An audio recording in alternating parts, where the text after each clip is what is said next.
Coming up now is another sparkling Two Mics podcast.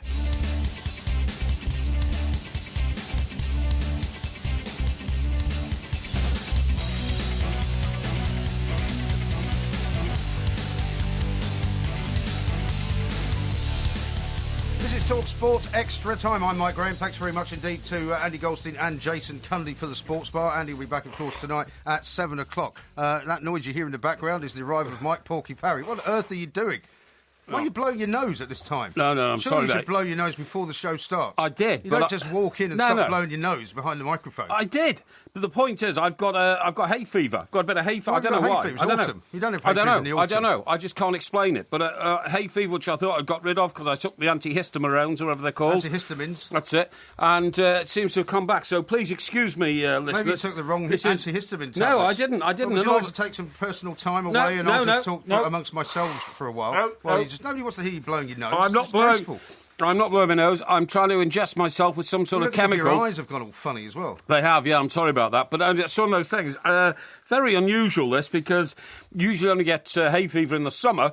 Well, no, you get it in the spring, actually. When the pollen's about, right? Yeah. When the pollen's about. Yeah. Shouldn't be pollen about. But there are so many trees blowing around at the moment. Been such a wild... absolutely awful. Oh, such a wild day. Just on Monday night, you were telling me how much you love the autumn. I'm sure now that you come around to my way of thinking, which is actually, it's one of the worst times of the year when these storms happen, the trains don't work. No, I love flooding, the autumn. No. You know, trees are down, power lines are down. No. Absolute nightmare. No, for me, autumn is the season. It's blustery, it's when leaves are blowing off the trees, it's when rain comes at you sideways. I would rewrite that song. And I wish it could be autumn every day. You know, that's a Christmas song written by Roy Wood. I wish it could be Christmas every day. Yeah, but I'm saying I wish it could be autumn every day. I don't care for Christmas too much because it's too compact and we're not that far too away many from people Christmas, doing actually. too many things. That's right, but I wish it could be autumn. I heard a Christmas every advert day. the other day. There's a Christmas advert, actually, I think, going out on Talk Sport. Well, you walk into any restaurant now, and all you can see are banks and banks of, book your Christmas meal here, £19.20 for 3 courses, £20. Yeah, right, that'd be right. £22.20 for 4 courses. I was looking at the possibility of going out on Christmas Day. Right. Because we're going to have a lot of people. Right. Because my mother and my sister are coming over from America. Okay. And, various other people are going to be around. Yeah. And there's a restaurant near me which is doing dinner on Christmas Day. Right. £75 a head. 75 a head? Can you believe it? Well, wouldn't you pay that? No. Why not? Because it's not worth it. Now, talking about restaurants, That's before you start drinking. Yeah, well, £75 a head for like 10 people. You spend £1,000 going out for Christmas dinner. I don't think so. Oh, well, I've done that in the past, and I might do it this year. No, you fool. I take the whole family out to Bournemouth and we go to some nice Swiss hotel, and that works out about £95 a head. Nice Swiss hotel in Bournemouth. Usually about 8 of us. Yeah, sounds 4 or 5 star hotel. Towers. Anyway, you've been out for dinner this evening, right? I was out to dinner with my daughter earlier, yes. Right, yeah, you say it was your daughter. That's your excuse for saying, it's just a domestic thing. But, of course, lots of drink was taken. No, not lots of drink was taken, actually. I bet you that was quite expensive as well, because it was in London, OK? £100. £100, well, that's not too bad. But, you see, what happens is, Mike, mugs like you actually fund restaurants to the detriment of everybody else in this country. What do you mean? Well, because mugs like you... blow your nose again? No. You'll be all right. No. Mugs like you fall for the wording. You see, considering you're supposed to be a wordsmith, considering you're supposed to have made your career in newspapers and words and all that... Yeah, supposedly... Only people can't see the look on your face when you say the word career. Yeah, exactly, with utter contempt, yeah. But you see, you go to restaurants which use these sort of words. They use words like native... like native mushrooms. They use words like foraged, like vegetables that have been foraged. They use words like wild for meat, exotic for things like white meat. Farmhouse to describe their pâtés and their cheeses, local to describe their products. Yeah. All these words, right, mean that you pay... I didn't see any of those words in the menu that I looked at tonight. You pay about £30 or £35 a plate more than you should, whereas I go to restaurants where they use proper words... Like fish and chips? Yes, that's absolutely right. Fresh, savoury, hearty, generous, delicious, choice, gourmet, crispy, and all of those mean... Crispy? Mean that I pay, on average... Or like crispy aromatic No, duck, hang on, mate. You see, I'm not a snob about food. I can happily go to a carvery, And there's nothing wrong with the carvery. There's a lot wrong with the carvery. There's nothing wrong with the carvery. Nothing's actually cooked there. I can actually go. I can go to a carvery and pay £9.50 for a plate, and you get lovely sliced. It's not worth that.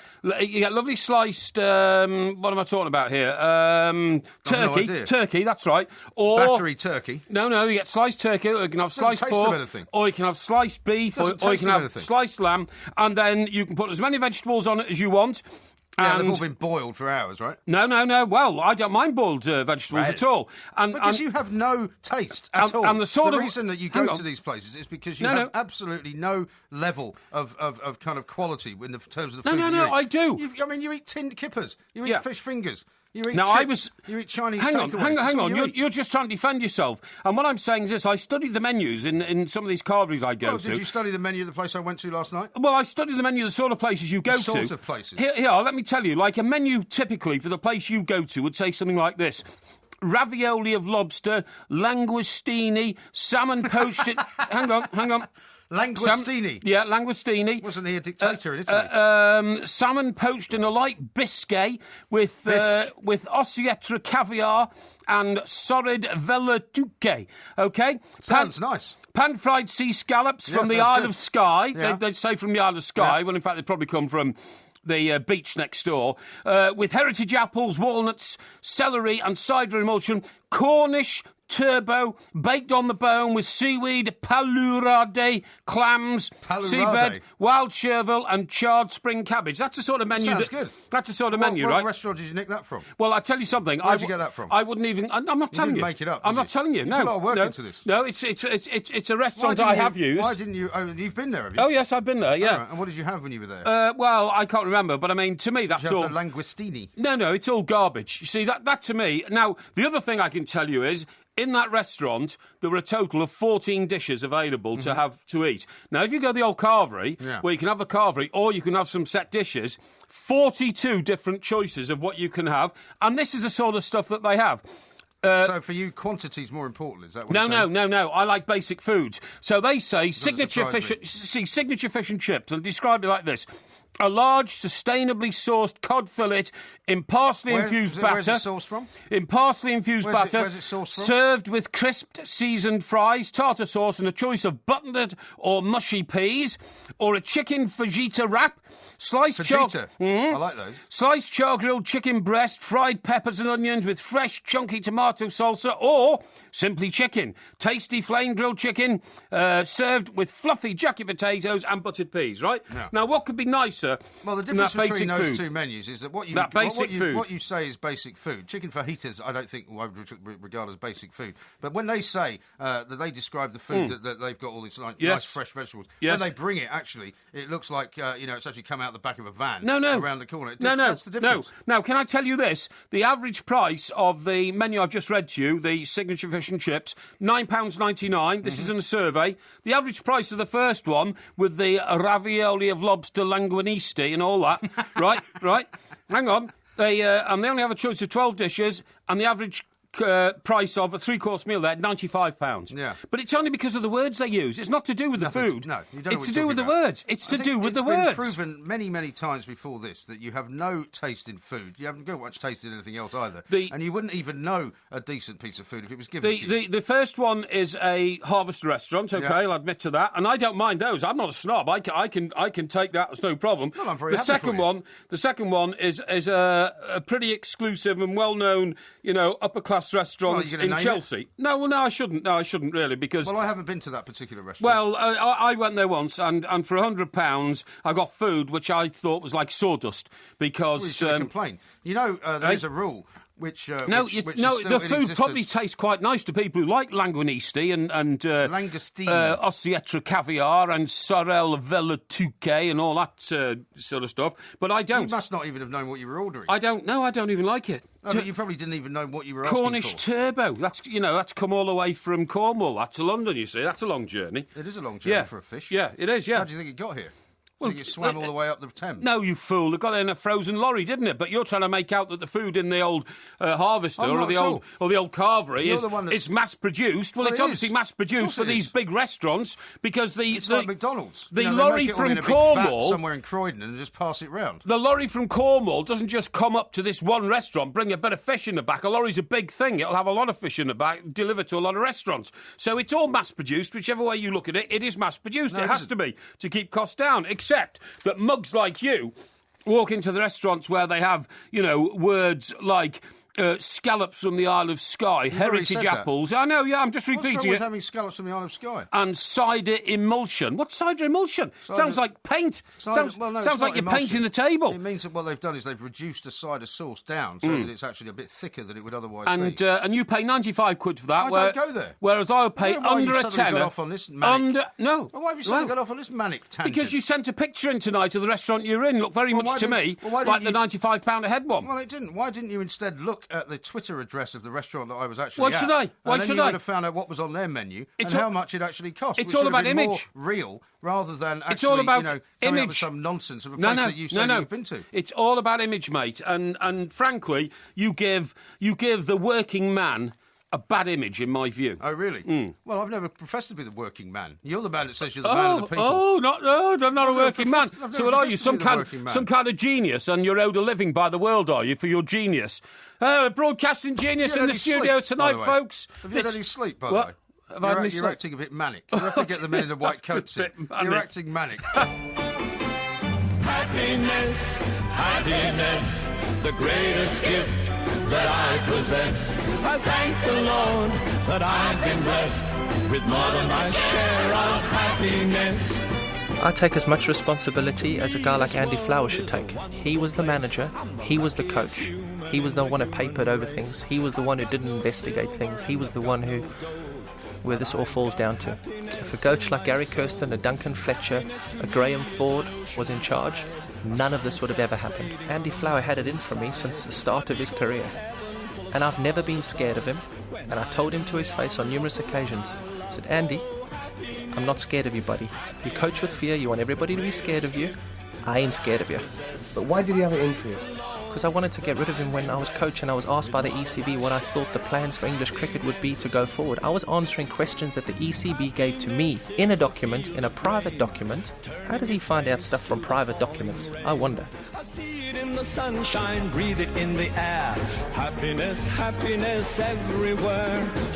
Not a lot of happiness in Kevin Peterson's voice there, is there, Porky? You'd have to say he's a troubled young man. Well, I don't know if Peterson's troubled. I mean, it was great talk with him today on Drive Time. He's been talking all week, obviously. Yeah. So he's had his opportunity to literally put forward his version of events in a massive way in his book as well. And I think he's kind of blown apart the whole England cricket structure, hasn't he? Well, not really. I think what he's blown apart is the whole of the Kevin Peterson mind and how it works. That's what he's blown apart. Or it's blown open. No, but I don't. Do you not think that the damage he's created is going to reverberate through the whole infrastructure of the ECB, though? I'm not sure, because I saw some response. Andrew Strauss, for instance, I thought his response was magnificent. He said, look, it's all about cricket, really, English cricket, far too focused on one man and one situation and one incident. Let's move forward now. He's had his say. That's his book. That's history. Let's get on. I think that's the best thing about it. I mean, I just thought that the response from the ECB, although it wasn't an official response, it was supposedly a leaked document. I mean, just some of the incidents there that they highlighted, and he said, "Oh, is that the best they've got?" But some of them are incredibly, damaging to Peterson. And like what? Well, this idea that he goes around, calling people the C word in the dressing room and all that kind of stuff. He's the only one that does that? The fact that he throws his bat down, walks out of the dressing room. You think he's the only one that does that? I couldn't care less, but in worse sort of language. Well, he's the only one that we know about who does that. I believe that. I mean, the fact that the rest of the team were so fed up with him, they put up this, or somebody put up this fake Twitter account, KP Genius and all that kind of stuff, and.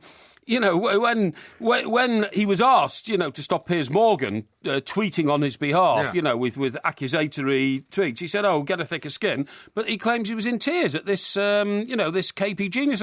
So look, it's one case or the other. It's incredibly interesting, and he's the very guys self-indulgent. I think that's how it comes across. Well, amazingly self-indulgent, and good luck to him. That's probably what got him through life. But the guy, as I've said to you before, yeah. I mean, he and Roy Keane and you, yes. I think, have a lot in common, because the three of you are people who like to put yourselves at the centre of everything that's going rubbish. on. Utter rubbish. And if it doesn't involve you, you're not interested. No, that's utter Kevin rubbish. Peters is only interested in what he thinks, utter and rubbish. what everybody thinks of him. Roy Keane is only interested in what he thinks of everybody else, and you're only interested in what you have to say. Well, you're not interested in what anybody else has to say. Well, I'm not interested in a lot of what you have to say, because your opinions are warped by the fact that you have a terrific amount of envy towards me and my life, and you sometimes find it difficult to hide that. Do you think that I'm envy. envious of you about Well, that? I think you're envious of the fact that I got life's equation about right. Really? I worked out life's equation a lot quicker than you did. Did you? And for that reason, you know, I live a less troubled and more settled life. I sleep easier at night.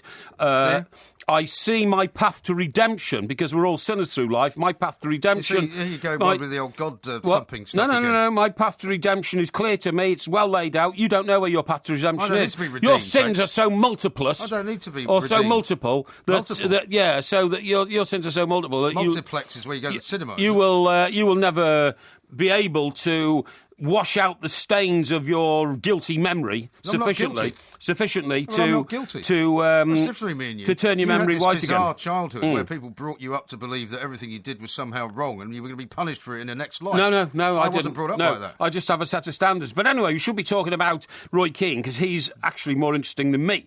That's true, yeah. It is absolutely And true. his beard is more interesting than yours as well. I'm sorry? His beard is more interesting than yours as well. Well, that is a sign to me of a man who's on the brink. Do you know what they say when what? a woman gets a new haircut? It Yes. usually means that she's going to change something about her life. Or she's got a new boyfriend or something. Well, sometimes she's going to get a new boyfriend. And we're going to be talking to Alice First coming up in the next hour about all that sort of stuff, about boyfriends, haircuts. You know, she's written a new book. Sounds brilliant. And feminism as well. Yeah. But I wonder whether Roy Keane is growing this beard to hide something. Well, because he's got a lot to hide inside of his head. Well, look, I think that's actually a very good point. Believe it or not, there's a good point there. The point is, I do make the odd when good he's point, sitting there now in front of the world's cameras, and they are the world's cameras, because he's one of the most famous European footballers of all time. Yeah. Let's remember that, you know, and he played for Ireland, obviously. And perhaps that will reverberate around the world because of the World Cup incidents in Japan and South Korea and all that kind of stuff. But he goes in front of those cameras and it doesn't look like Roy Keane.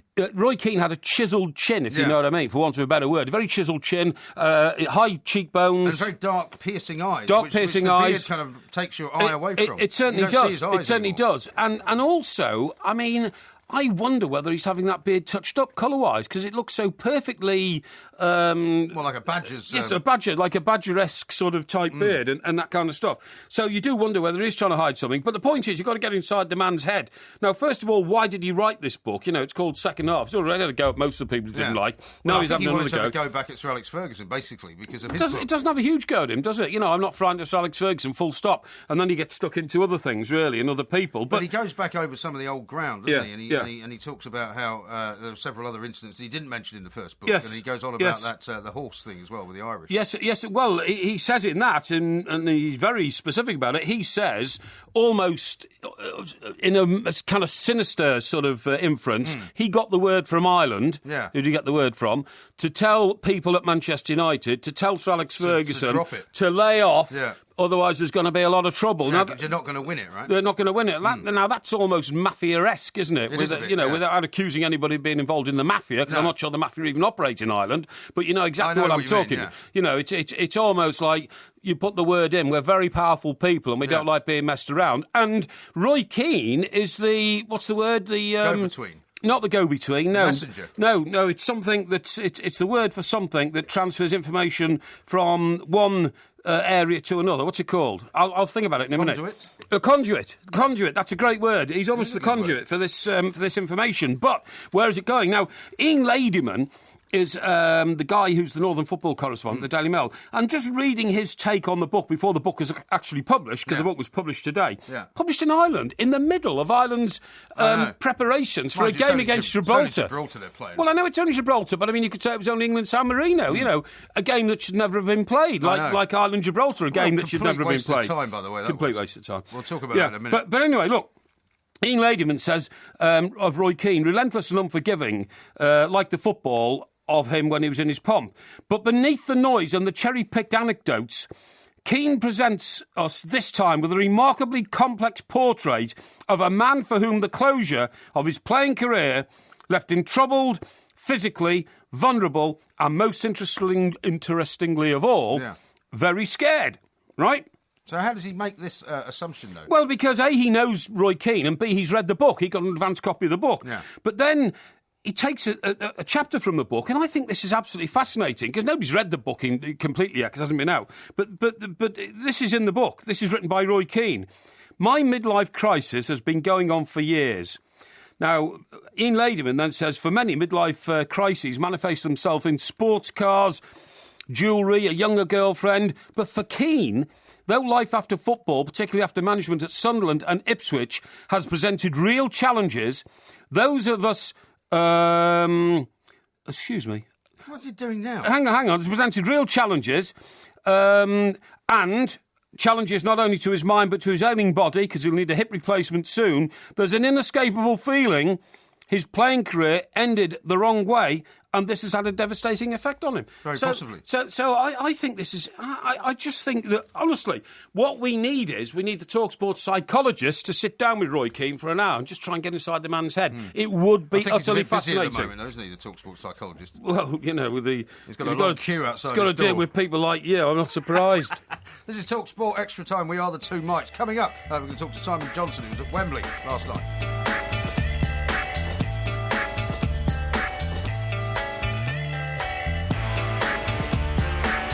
This is TalkSport Extra Time. I'm Mike Graham. He is Mike Parry. Together we are the two mics. There will be a podcast coming out later on in the morning. And of course, as you know, it is international break time, which I have to say fills me with a certain amount of dread. I have to say. I mean, the idea of watching England play San Marino last night, I just couldn't face it. So instead of that, we're going to talk to Simon Johnson from the Standard, who was actually at Wembley and can tell us all about it. Simon, a very good morning to you. Morning, Mike. How you doing? Yeah, very well indeed. Good, Simon, I have thank to you. issue my condolences to you to have to have sat through such a terrible and pointless activity as England against San Marino. I know there was 50-odd thousand people there, but for the life of me, I can't imagine what they were doing during the game.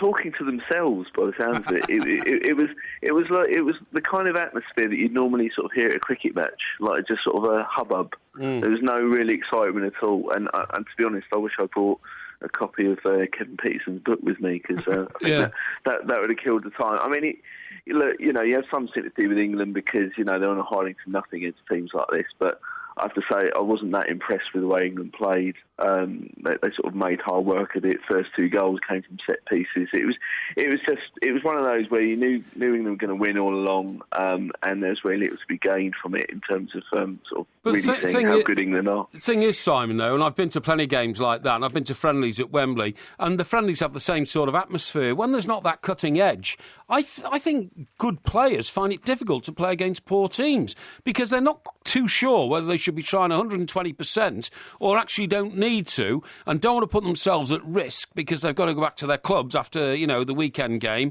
And also, playing in a stadium where the whole of the top tier, or I mean, I wasn't there tonight, I watched it on telly, is empty, to me is a completely degenerative exercise, and frankly, this should never have taken place, this game. You know, San Marino are the poorest team in the world. I mean, imagine if we said, oh, I tell you what, at Wimbledon, the opening game will be Andy Murray against the poorest tennis player in the world. It'd be ludicrous.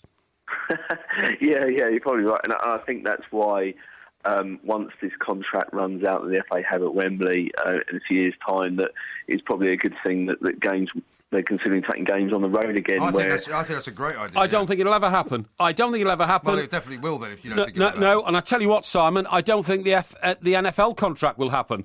I think that the people go along to watch American football, all these guys dressed in all this armour and wearing traditional American gear and all that, when it's once a year. But will it be 8 games in a year if it's the NFL franchise? They're doing 3 this year. Well, OK, they're doing 3, but I mean, it's usually They're 1 a all year. sold out. But what I'm saying is, Simon, year. I don't believe that they'll, 90,000 people will turn up on a regular basis to watch the NFL at Wembley, and therefore that won't happen. Well, there's a big difference, isn't there, between sort of 3 different teams come in, yes, and 3 different games, and like the same team playing, like using it as their home stadium. Absolutely.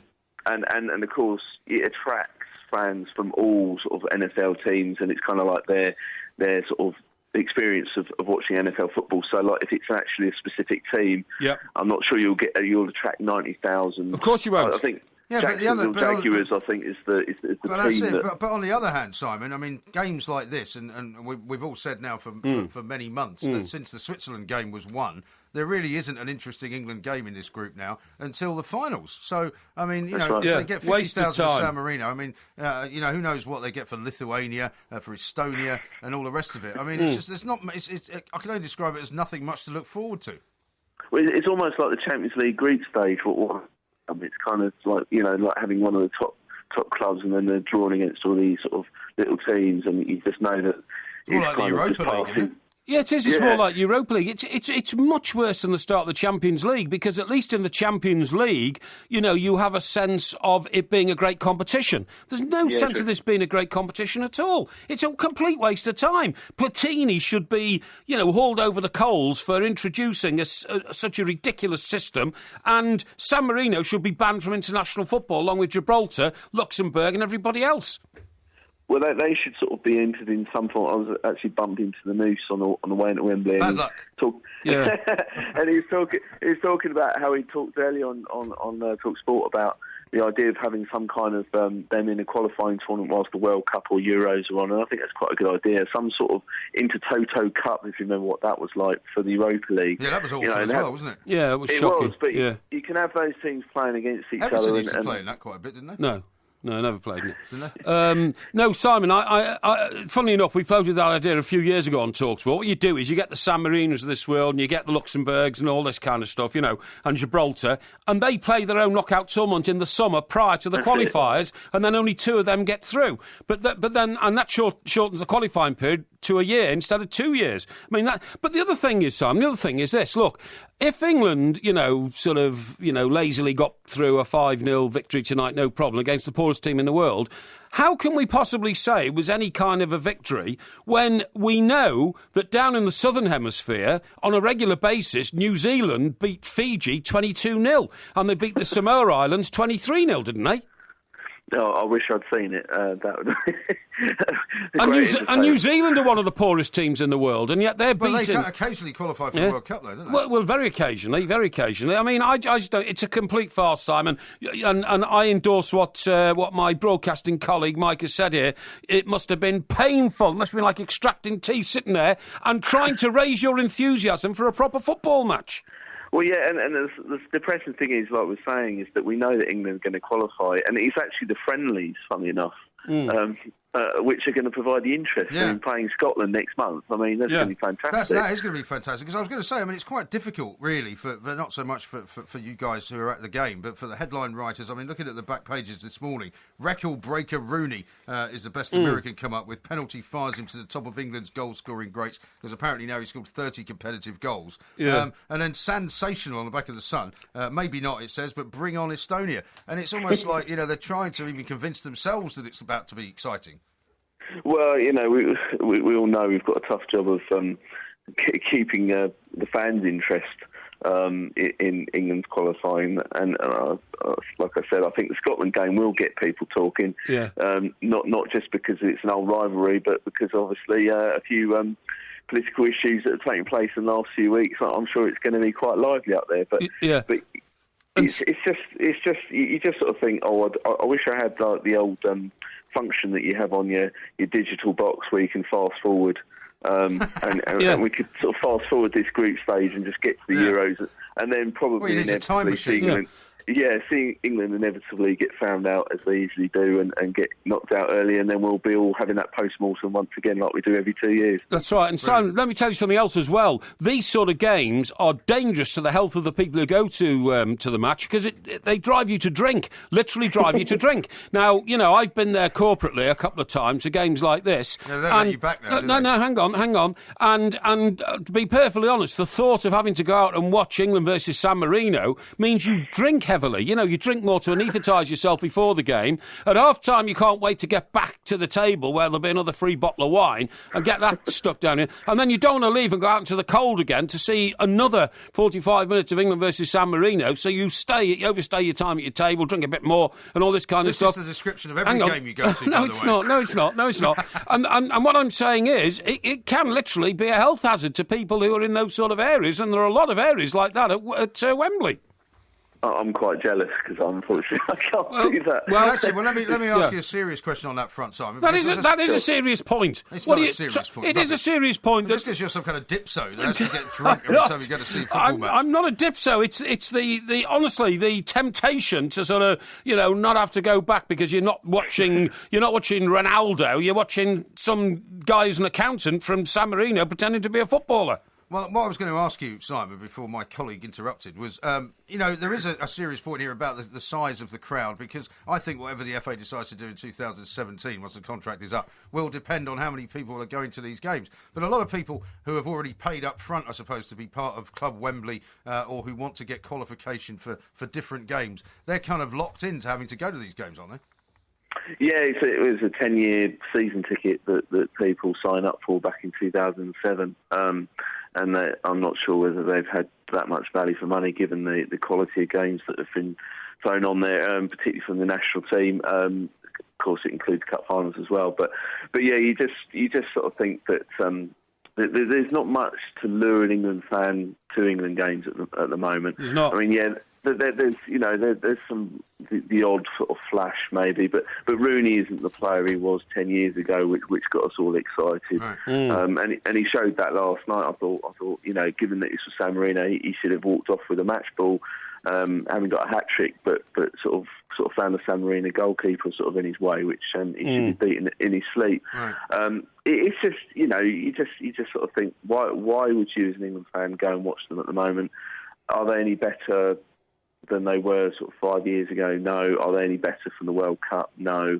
And we won't find out how much they've improved to the Euros anyway, because these are teams they should be beating with ease anyway. Well, that's the trouble, and they won't play anybody that will give them any sort of decent practice or kind of, weather vane sort of idea as to how they have improved. But, I mean, was there any bright lights? Roy Hodgson said before the game, goals weren't important, the performance was, and by all accounts, the performance wasn't very good.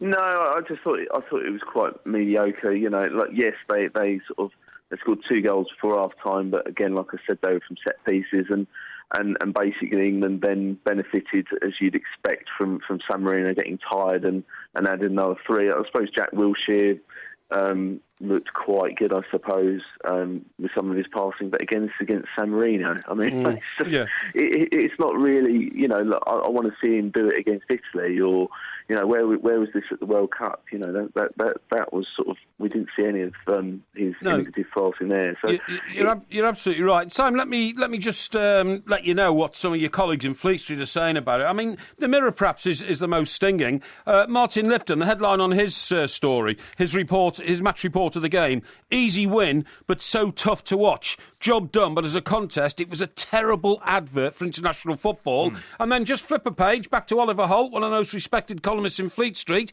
Fans might be waving, but the Euros are drowning in a sea of apathy. I mean, it does not bode well for the future of this competition. Well, no, and you touched on it earlier about Platini. I mean, not only have they, as UEFA, completely demeaned the qualifying stage by making it ridiculously easy to get through if you're half decent, but the actual tournament itself, extending it to so many teams. It used to be, you could argue when it was 16 teams playing in the finals, you could argue it was even better than the World Cup. Absolutely. You had the creme de la creme of Europe, but even now with it being extended so many teams, you're looking at a lot of dross sort of getting through as well. That's right. So again, That's right. a bit like the Champions League, you might find it will take to the knockout stages before you actually get any decent matches. No, you're absolutely right, Simon. Right on the button. Again, absolutely. Thanks for coming on the show. We need quality on this show, Simon, and we got it with you tonight. Thanks very much indeed, Mr. Parry. Simon, thank you very much, as ever. Simon Johnson there from the Standard. Why did you cut him off before he could respond to my... Because I don't have people saying goodbye on this show. Well, no, I mean... There's no reason for it. You know, it's very weird, actually. People started criticising me, saying, why do you cut guests off before they said goodbye? Why do you, Well, because I don't want to have this ridiculous, goodbye. No, see you, bye, good night, have a nice night. Just give me a warning. I might have to take control of the levers if you keep doing that, because I don't want to upset people. You know what happened people. the last time you did that, so just be careful. I'm only happy when it rains. I'm only happy when it's complicated. And though I know you can't appreciate it, I'm only happy when it rains. You know I love it when the music's bad. Why it feels so good to feel so. This is TalkSport Extra Time. We are the two Mikes. He's Mike Parry, of course. We've got quite a few tweets to read out. Here's a great one here from Yo-Yo, who says, Parry sounds manic this morning. What? A sort of wild-eyed Roy Keane. What do you mean? Have you got a rubber room at TalkSport Towers, which I think is fairly apt. Have you got what? A rubber room. What's a rubber room? Well, like one of those padded sort of cells where you put people who are having a bit of a manic episode. I don't know. Andre says this, I better scrap my plans. It's all kicking off already. I just ate a venison and gorgonzola burger sauced at Asda. What should I do? Yeah, we'll eat it, It's not the obviously. sort of thing you would eat, is it? Well, I wouldn't eat venison and gorgonzola. No, gorgonzola's cheese, Have isn't you it? ever had venison? I may have had... What's that other stuff? Not venison, the other one. Kangaroo? No, young cows. Or Veal. Veal. I've had veal. I've had veal. Well, I knew it that's not began with venison. V. No, well, I've had veal. Yeah. Venison is from deer. I've never had venison, I don't think. I think I've had a venison stew on Dartmoor once. I think I went to Dartmoor once. You think you went to Dartmoor? Well, I did. I did go. I tell you, I went to see the former late and great and sadly missed Mike Dickin, who lived down there. And one time I was going, I don't know, for some reason down the West Country, and I called in at his local, and we had a venison pie. Yeah, that's right. Very nice. Yeah. James says this, rather than happiness, what about hell? You'll put through 5 hours of it, MG, sitting next to that buffoon. Yeah, well, you learned something. Right, I've got one here. This comes from Tony Day. It says, Porky and MG, you certainly lift the grimness for millions. You're both doing this at this very minute. In fact, keep the faith, lads. That's Tony. I do like these when they come in like that. It shows the appreciation which MG doesn't give me. So thank you, Tony. Another one here. I better scrap my plans. Kicking off alrehave I've just read that. Oh, one. yeah, that's the venison and gorgonzola. What's wrong with you? Right, here's one. Let me see. What have I got here? Now then, this one. It says, right, Mike Graham, showing signs of being a posh food snob, eh, Porky? So that's Paul agreeing with me that you are a food snob. What you're doing is you're trying to drum up what you would regard as the peasants into some kind of revolt about me, but they're not all buying it, because Adrian says this, I'm no snob. Thanks to Parry, I've just put my lorry over the hedge.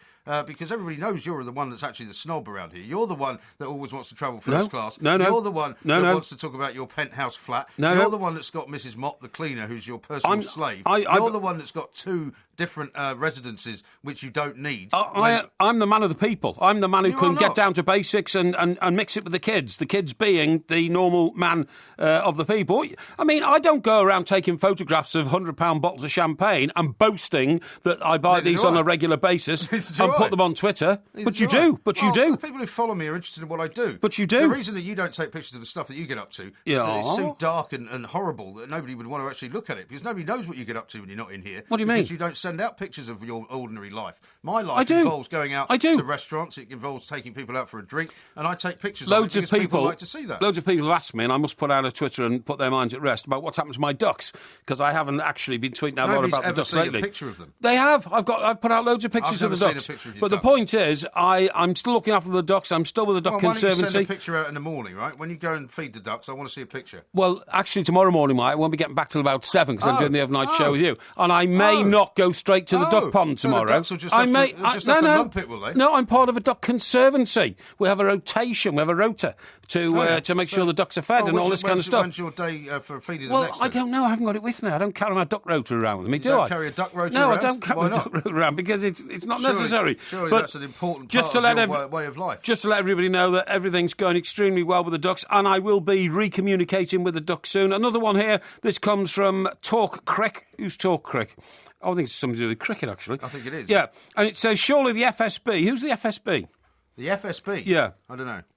We're lucky You know, not the to. ECB. We're lucky not to lure Porky into their ranks. After the quiz the other night, it shows he's no Line X candidate. The FSB must be the replacement for the KGB, in my possibly, view. yeah. And I think that's a reference to our I'm surprised you didn't know that. to our quiz on Today's quiz is on Russia. Is on 60s music. And I don't know- 60s music. That's I don't, great. I don't know whether the guys managed to clip it, because you know how you always say, I never said that I was an expert on this when you get 3 out of 10. You did actually say on Monday night that I'm an expert on 60s music. I won't have a problem with that at all. What time is that quiz? I think it's sometime in the next hour, possibly. No, it's usually a bit later. We usually do it a bit later. But anyway, look. It'll be sometime before 3 o'clock, Okay. on the current thing. Bring it on whenever you wish, OK? Now, we've got tomorrow morning's papers in front of us, Mike. We've got to give our audience a flavour of what's going on I the want back to tell pages. you a story about Yes? something that happened to me the other day. Tell me, please. Because you know there's a tube strike looming next week. Is there? I didn't know that. I didn't know that. Well, you should try and keep up with these things. It might affect what you do. But the good news is, did I not see something on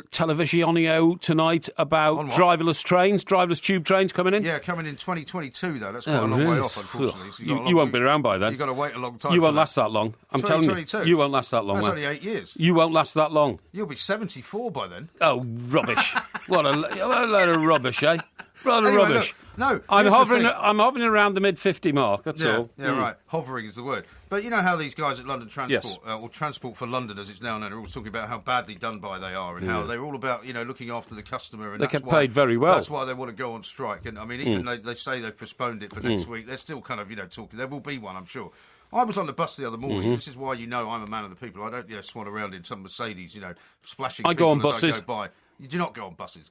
I do. go on a bus. I every know. I know morning. how to get on a bus. Oh, good. Congratulations. Do you know how to get off one? Yeah, of course I do. What I'm saying is, when I say I know how to get on a bus, I mean I know how to pay on a bus and all that kind of stuff. Do you? Yeah. Well, do you have an Oyster card? No.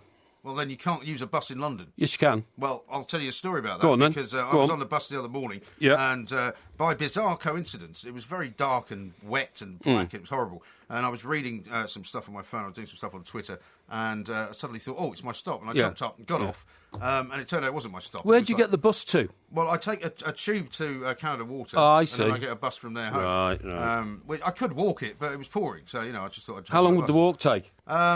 Half an hour. Oh, you wouldn't normally do that. You wouldn't walk half an hour. I did it when I first moved there because I wasn't sure what the buses were like. It was actually quite frightening. You have to walk through a couple of, quite dark alleys. And quite unpleasant sort of housing It's not areas. particularly that. It's just that there's nobody around at that time in the morning. Anyway, so I got off and I thought, well, I'll just wait for the next bus because it's pouring. I'm not going to walk anywhere. These two Spanish guys appeared with suitcases and they were looking for a hostel. They didn't speak very good Spanish English. guys with suitcases. Were they refugees? No, they were tourists. Right. There's a youth hostel. Well, we that's get down the tourists road. from Spain come here in the rain. There's loads of people from Spain living here. What? No, you said the tourists. Tourists come on holiday. Yeah, they do. To rainy London in the Well, autumn. maybe they're visiting their relatives who are living here. I don't know. Well, you said they were tourists. Well, Tourists. they are tourists. Tourists are on holiday. People who come to visit I their go- relatives are visiting relatives. Oh, they're not tourists. No, they're not tourists. Really? No, they're not. No, they might have come for some family Well, I'm sorry. crisis or something. Well, I'm sorry that we're getting tied Anyway, up here. anyway, go on. Yeah. They were staying at the youth hostel, which is about half a mile down the road. Right. And I said, you might. So as well they're wait. young people, then, are they? They're quite young, two young guys. Yeah. Okay, so two young Spaniards staggering around with cases, right, in the pouring rain. Yeah.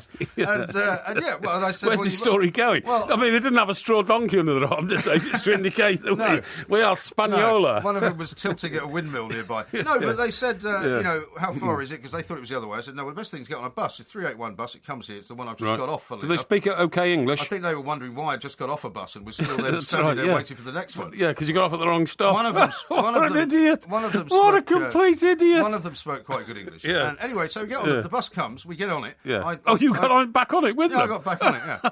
And So I touched This the is old, incredible. touched the old What a Oyster saga card. to get home, get on a bus and then get off it, but it's the right The bus. only- So I get on the next bus. The only thing that kept me sane was listening to your Yeah. ramblings on that the Right. Alan Brazil Sports Breakfast. Okay, yeah. So Yeah. anyway, I'll get on. I touch my Oyster card on a little device, right? Yeah, yeah. I walk into the back of the bus. These guys get on, and obviously Yeah. they haven't got an Oyster card, so Right. they say to the guy, they start taking their money out, and they say, how much, we go Salter Road. And I Yeah. said, no, not Salter Road. You have to go to Smith Close. He's like, Smith Close, yeah. And the guy goes, I can't take any money. Yeah. And the guy goes, we are tourists. So I knew they were tourists. 'cause he They, said, they claim to be we are tourists. tourists. Yeah, they And, sound a bit dodgy, these two. No, Yeah, they do. Spaniards. Yeah, And the guy's hauling like- suitcases the around guy in the goes, rain in "You'll have London." to- You guys have to get off the bus. And it was literally pouring. I said, Right. this is ridiculous. I said to the driver, this is outrageous. Well, hang on. I hope then you prove what a great English hospitality man you are, and you Yeah. paid their bus I fares with couldn't your do it. Oyster card. No, because they won't let you do that. Of course they will. No, they don't. You Course can they only use will. your Oyster card for one person. You can't pay for Well, more why than one didn't you person. get out your credit card and pay for it with that? Because I don't have a credit card that's a contact credit card. You can't do it that way. I do. I have contact credit well, I cards. didn't have you with me, did I? No, I have contact credit cards, mate, because... Anyway, these two guys Yeah. had to traipse off the bus. Well, you should never let him get off. You should have... Let's try not to make the story about you. Hang okay? on. Do you know what you should have done? You should have stood in the door, so if the door can't close, the bus can't move, and said, I'm not moving till these guys get back on the bus. I'm an Englishman, proud of my country, and people Yeah, who that come would have here... been helpful, wouldn't people it? who come here are made to feel hospitable, Yeah, you great. know... And then the cops would have turned up. This is how this country has gone to the dogs. No. Because then the police would have come. I would have been No. arrested. These guys would probably have been deported. I mean, it's absolutely shocking. So And these poor guys left standing in the rain? They had to then walk. They had to walk to the youth hostel because... How do you know? Because I saw them starting to walk. Yeah, but they wouldn't have walked for far, but if it was raining and all that kind of No, stuff. they just were, and they were swearing in Spanish as well when they got off. Really? It was absolutely disgraceful. What are Spanish swear words? What I'm they not sound allowed like? to say them because I said them once on here before and they told me not to. Really? There's one that starts with a P. Oh, no. I ends don't with hear an A. all that. No, thank you. It's family show. Well, you don't Well, understand the well, word. I Anyway, think... I thought to myself, for all this What nonsense we hear... choice did the driver have?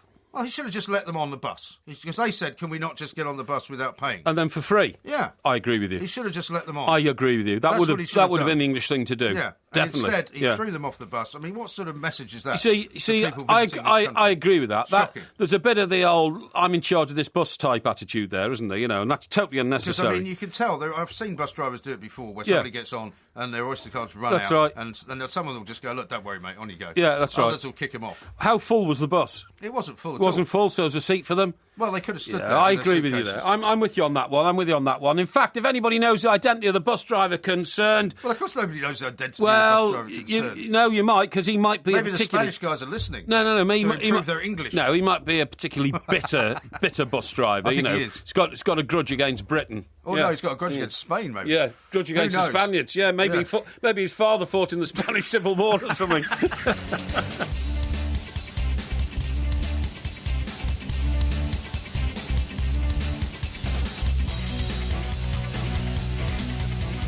Good morning, I'm Mike Graham. He's Mike Parry. You're listening to the Two Mics on Extra Time. We're keeping you entertained throughout the night. Tonight we're searching for true happiness on the show. Mike Porky Parry is going to tell us how to find it. He still hasn't managed to do so yet. And he might even have some tips for Kevin Peterson and Roy Keane. We'll bring you the latest news on that front, of course. We're talking later on to Mel Brooks' son about zombies. We're discussing human rights for chimpanzees. And, of course, we will be talking in this hour to Alice First, the author of Everybody Knows This Is Nowhere, which, of course, means that she must have been to Mike Parry's apartment. You 08717 22 3344. You're listening to Extra Time with me, Mike Graham, and Mike Parry on Talk Sport.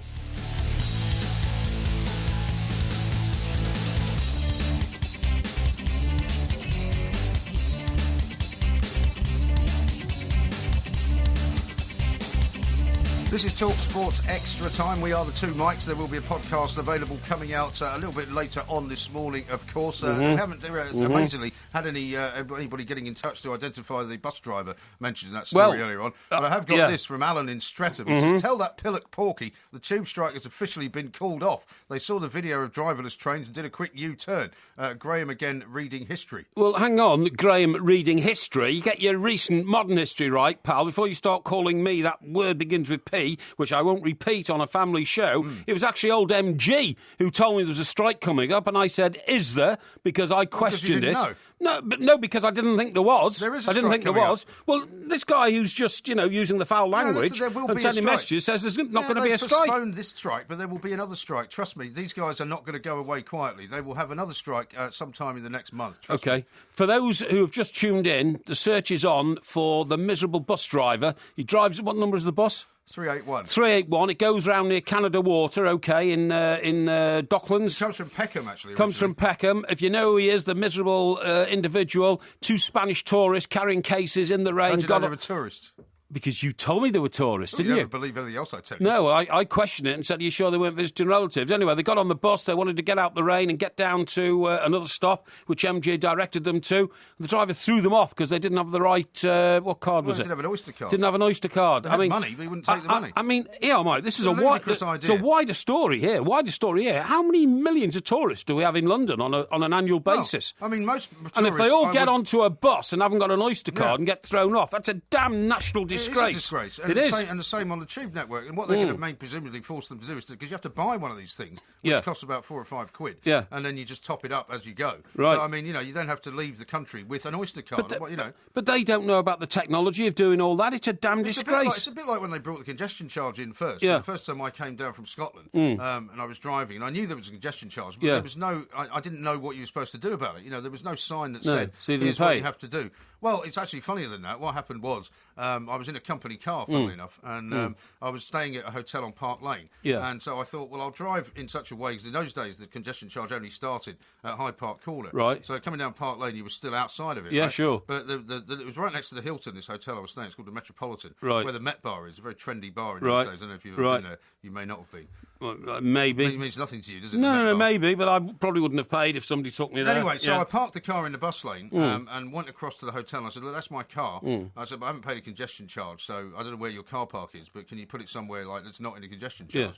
And he backed it up and drove it straight through the big C, Right. Meaning that he'd driven it through the congestion charge. Really? But I didn't know what to do, right? So I didn't do anything. So what happened? So what happened was about 6 months later, Yeah. I got a note from the managing editor saying, can anybody tell me why a car that's been allocated to the Welsh Daily Mirror was in Park Lane on such and such a date? And I said, oh, well, that's my car. Probably That's the car thought I you were drive. doing something, irresponsible. Yeah. No, I said, well, no, that's my car, and I've taken it to Scotland with me. And they were like, oh, they didn't even know that, right? And they Right. said, well, the problem is that because it was registered in Warrington, which is where the main headquarters of the company was, the original congestion charge bill was sent to Warrington. Right. And because they couldn't identify the driver, it's now ballooned up to £180. Yeah, well, it would have done. So we'd like you to send It's us much a more cheque. than that now. Yeah. I get done for it every week now because I keep forgetting to pay it. No, seriously. And do you know what happens? I only ever open my mail. Why don't you just set it up on the... oh, no, you can't do anything online, can you? Because you're frightened of being I hacked. know, Which bizarrely you have been. Yeah, well, yeah, exactly, yeah. Well, no. You have to tell that story about your computer. No, going- somebody's put a going up virus in. smoke. Somebody's put a virus in. Somebody's put a Yeah, no, virus they in. have. Yeah, honestly, some You sure you damned, went on some dodgy damned site, evil then? individual. But on the old congestion Like Dr. charge. Evil. Yeah, that's right. Yeah. So on the Has congestion charge, injected your computer with a virus. I only open my mail about every 3 weeks, right? Your Because mail? Why? well, because I can't, I just can't be bothered opening it, and sometimes I can't even. After 3 weeks, I can't face it. I get my housekeeper to open it for me and just give me if there's any bad news. You know what I mean? But the problem is, I So she sometimes. has to sit there after fixing everything around the house. She has to sit there with Yeah. the old letter opener. Yeah, definitely. Going through your post. Well, she hasn't got a letter opener. She just rips open the envelopes. It's not a problem. I Only throw where away she might get a paper all cut. the begging letters. I throw all them away. They all go. But So much for your charitable. well, business. charity begins at home and all that. But the point is, if you don't pay it within like 2 weeks or something, where it's half the charge, you have to pay the full charge, which is about, it's extortion, 130 quid. Yeah. But also, I also get invoiced for like an administration charge, about £35 or something. It's a ridiculous charge. Well, surely you should just get your life organised. Well, and stop, making such a brainless buffoon of yourself. I object massively to paying the congestion charge anyway because I think it's a tax. So your way of demonstrating It's not paying it, your yeah. unhappiness is to pay about That's 5 right, times yeah, as exactly, much. yeah, I know. Very good. I know, By the way, yeah. you'll be pleased to see this from Alan in Streatham, who Right. you unfortunately set yourself upon. Yeah. He sent an apology into you. He says, sorry, Porky, I missed out the comma. It should have read, tell that pillock, comma, Porky, meaning Graham is the pillock. Sorry for the grammatical Oh, error. right, OK. Not calling me the old Yeah. So the now P you should word. apologise to him for Alan, I thank you for your apology. I'm sorry I misread that, and it's good of you. I think the hunt is on for the evil bus driver who throws Spanish tourists off the bus into the rain when they're carrying suitcases. But, of course, old MG could have intervened. In fact, you said to me in the break, didn't you? You said to me in the break you were thinking of getting in the door and not letting the door close because you wanted to stick up for the Spanish tourists. Yes, you did. No, that is not what I said. And I praise you for that. You should have stuck up for the Spanish tourists. That is not what I said. I said that suggestion that you made, I did think about doing something like that, but I said, because of the world we live in now, it would have ended up in some huge stramash. The cops would have been called. Yeah, you're right. Everybody in the bus would have got fed up because they're all on their way to work. You're probably right. There would have been some huge incident. Here's a text from somebody who doesn't give a name. If you're looking for a miserable, unhelpful London bus driver, unfortunately, you're spoilt for choice. Oh, really? That's a bit harsh, isn't it? I find someone quite good. I have been waved onto the bus when I haven't been able to pay in cash or something. And, Waved on? Yeah, yeah. Well, like the Queen? No. Sort of, yeah, it's all right, mate. Sit down there. Because I don't know how buses work, and all this kind of stuff. But I did discover... You did know how they did. I do now, because I said to the guy, I said, well, how do you pay if you can't pay for cash? The last bus I got on, he said, you can't pay cash anymore. He said, well, haven't you got a credit card? I said, I've got loads of credit cards. I said, but what's that good to you? I said, the credit card... I said... Have you got one of these contactless Yeah, I have, yeah. cards, Yeah, well, I didn't know until he said, let me look at it, and it's got one of those, echo symbols on it. It's got to have a little... An echo symbol. See, I don't think mine have got that. So he said, put that on there, so I did, and I said, yeah, but hang on, mate. I said, how does that know how far I want to go? And he said, it's standard charge, £1.45, apparently. No. Yeah. You are bizarre, No, I am, because I said, how does it know if I want to get off at the next stop or 5 stops or 10 stops? He said, it's all the same. I said, how much is it? He said, £1.45. Yeah. Does that sound right? Yeah, it sounds about right. Yeah, well, that's good. Because when I used to pay in cash, it used to be like £2.80 or something. So they penalise you for paying cash, you see what I mean? I thought we were supposed to be talking about happiness, by the way. Well, we are going to be talking about happiness, but one thing that's not happy, because we'll talk about in a minute, is big development, really, in Roy Keane today. He's now turned his guns on Jose Mourinho. He has, yeah. That's... Calls him a disgrace, isn't he? Absolute disgrace. Roy Keane has branded Jose Mourinho disrespectful and a disgrace and said the Chelsea boss is lucky he's not been knocked out cold. And this is all because he shook hands with him during the Aston Villa game before the end of the game. 4 minutes before the end of the game. What's wrong with that? And wasn't that when Paul Lambert turned around, tapped his watch and said, hey, the game isn't over yet? What's wrong with that, though? Keane says you do that on a Sunday morning in a park and you'd get knocked out. It's so disrespectful. Yeah, he's gone for him. Yeah. I think that's ridiculous. I think Roy Keane needs to get a life and straighten himself out a little bit. I think people would like to see a psychologist sit down with Roy Keane for an hour and then write a dossier on what his conclusions are. That's my view. Perhaps we get the guy that did the ECB one on Peterson. Maybe Yeah, he's got good nothing else idea. to do now. We are the two Mikes. He's Mike Parry, I'm Mike Graham. Coming up, we're going to talk about the new book which is out. Everybody Excellent. knows this is It's a big week for books, this. Everybody's getting their books out this week. I'm surprised you haven't published one. It's called, isn't it called Golden Thursday or something like that? It is, yeah. Because on Thursday of this week, I mean, we didn't even know Harry Redknapp had a book out until we saw the start of the serialisation. Right. Rio's got a book out, hasn't he? Jimmy Case has got one. Jimmy Case has got a book out, yeah, Nobody's serialised paid in much attention to that, then. in the Mirror. No, it's Anyway, sort of Alex disappeared First after day one. is coming up next. She's got a new novel out, and we'll be finding out from her what it is all about. This is TalkSport.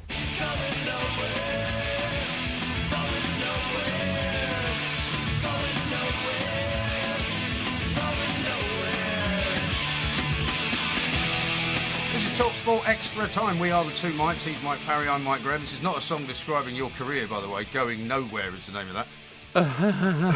What it is actually about is a brand new Is that the name of book. that song you just played? Going Nowhere, yeah. Oh, yeah. Yeah. What's the point of that?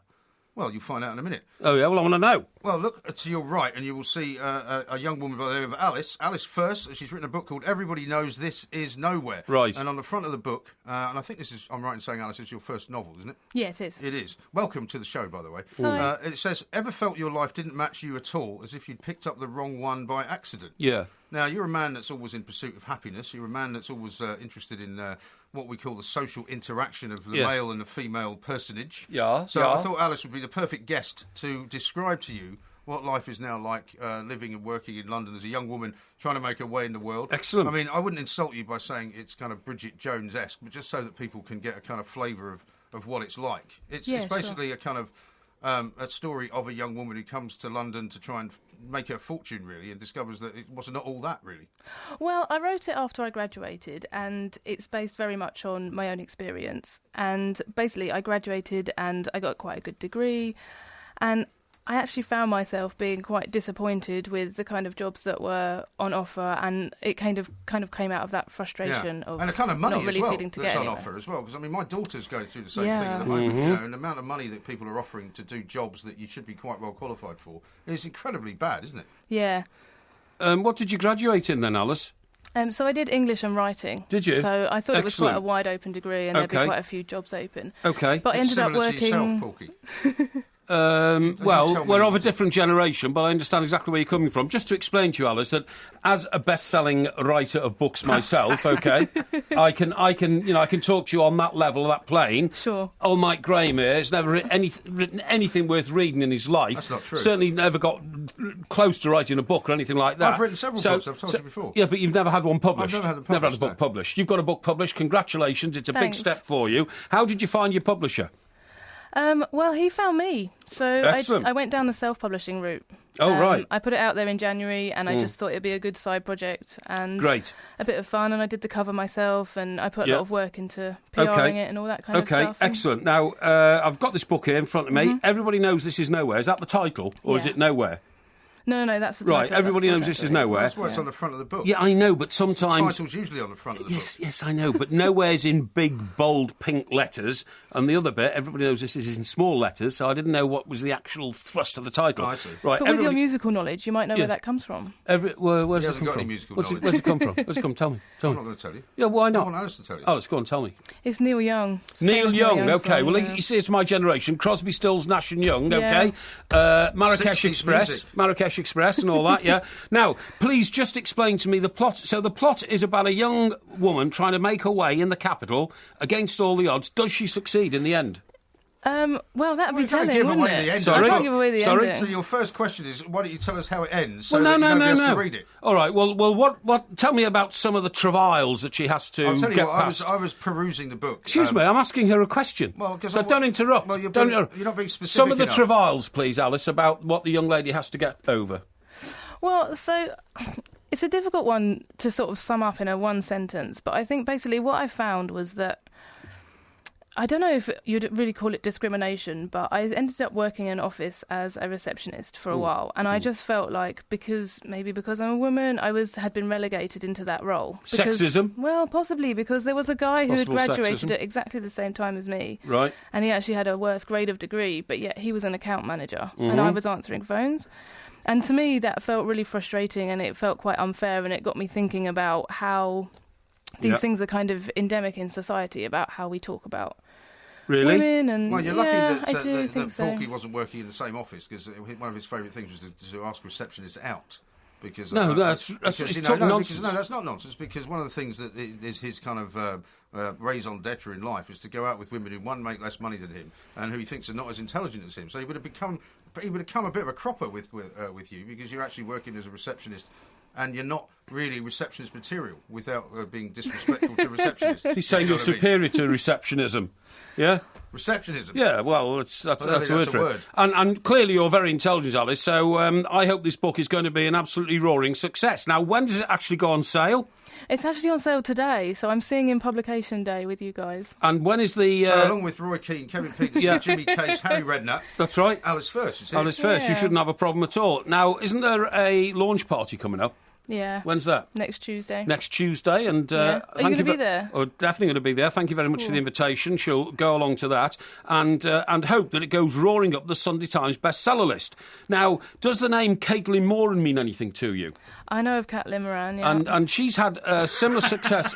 Sorry, what are you laughing at? Caitlin Moran. All right, Caitlin Moran. whatever. Now she's ploughed a similar route, hasn't she? You know, working class girl who comes to London, all that kind of stuff. Yeah, she so was. what I'm but saying she did it in is, a different generation. What makes you think Yeah. Alice is working class? well, Why are you assuming that? Because my definition of working class is somebody who works, Mike. Actually, Oh, you know what I nice. mean? Nice you get know, out. I don't have the Do you plebeian consider view. yourself to be working class, Alice? I don't know. I'm a funny mixture because, like, one of my parents Well, you- isn't, you- and the you other do one well on this is. show, then. So what do your parents do individually? Well, my mum was a nurse Right. for years and years, and my dad was a cabinet maker.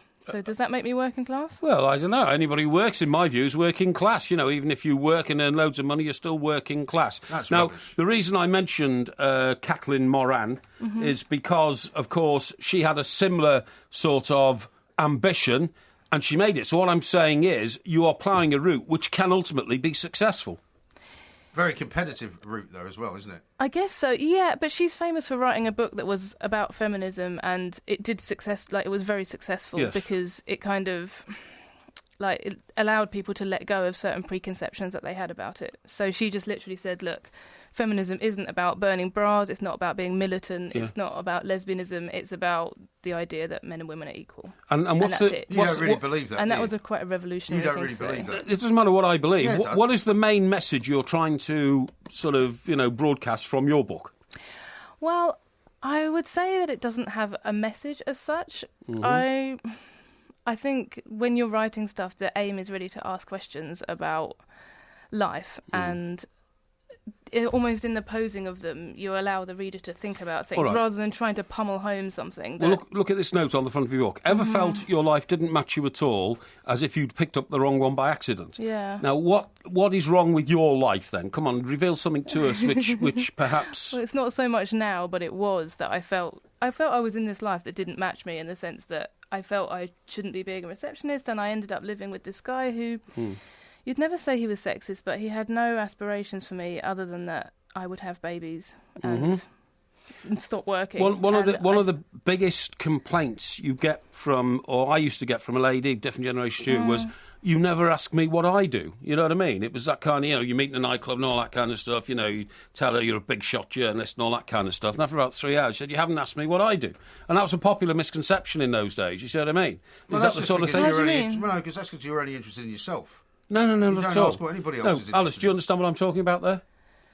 No, what are you saying, that women didn't work? Or- No. What I'm saying is that women would complain that whilst Well, were they complaining correctly? No. Because you hadn't asked what they were doing. Can you just shut up for a minute? I'm trying to explain this to Alice, and you're just complicating matters. Whilst I would, expand on my career, my life, what I do, what I thought, after about 3 hours, the lady would always say, you haven't even asked me yet what I do. Do you see what I mean? So why didn't you ask her? Well, because you didn't in those days. No, well, I mean, no, you don't. Is that a because problem you're- that you no, found? you're Is that a selfish. problem? No, I'm not selfish. Just shut You up. are. I'm talking to Alice.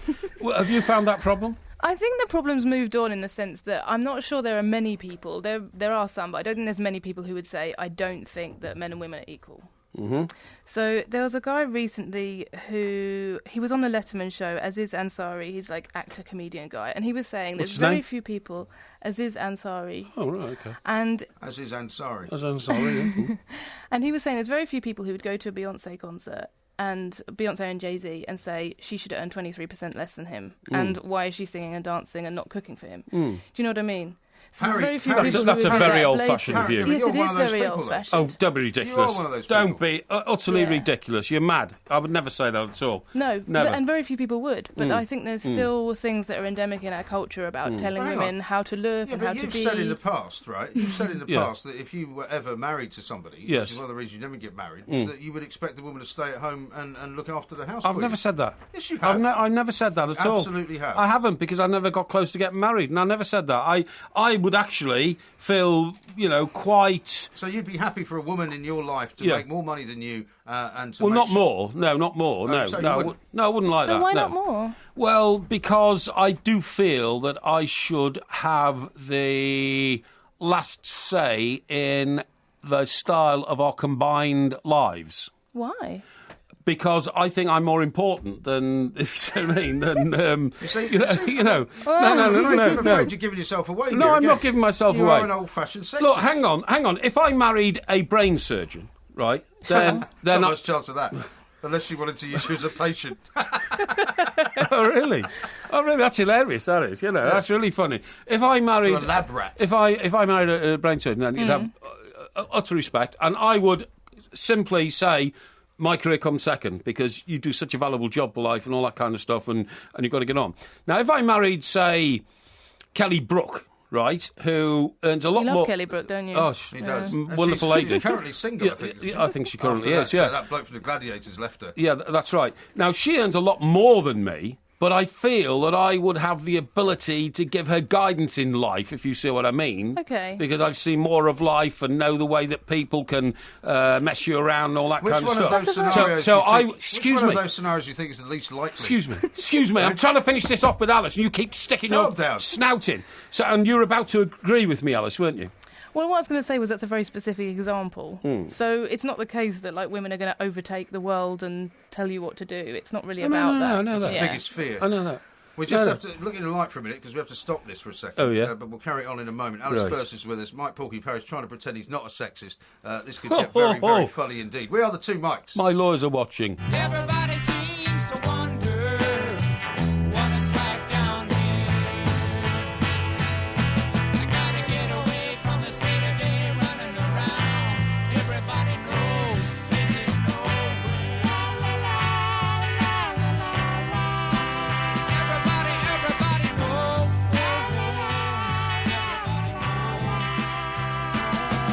This is Talk Sport Extra Time. We are the two Mikes. One of your favourite singers there, Mike.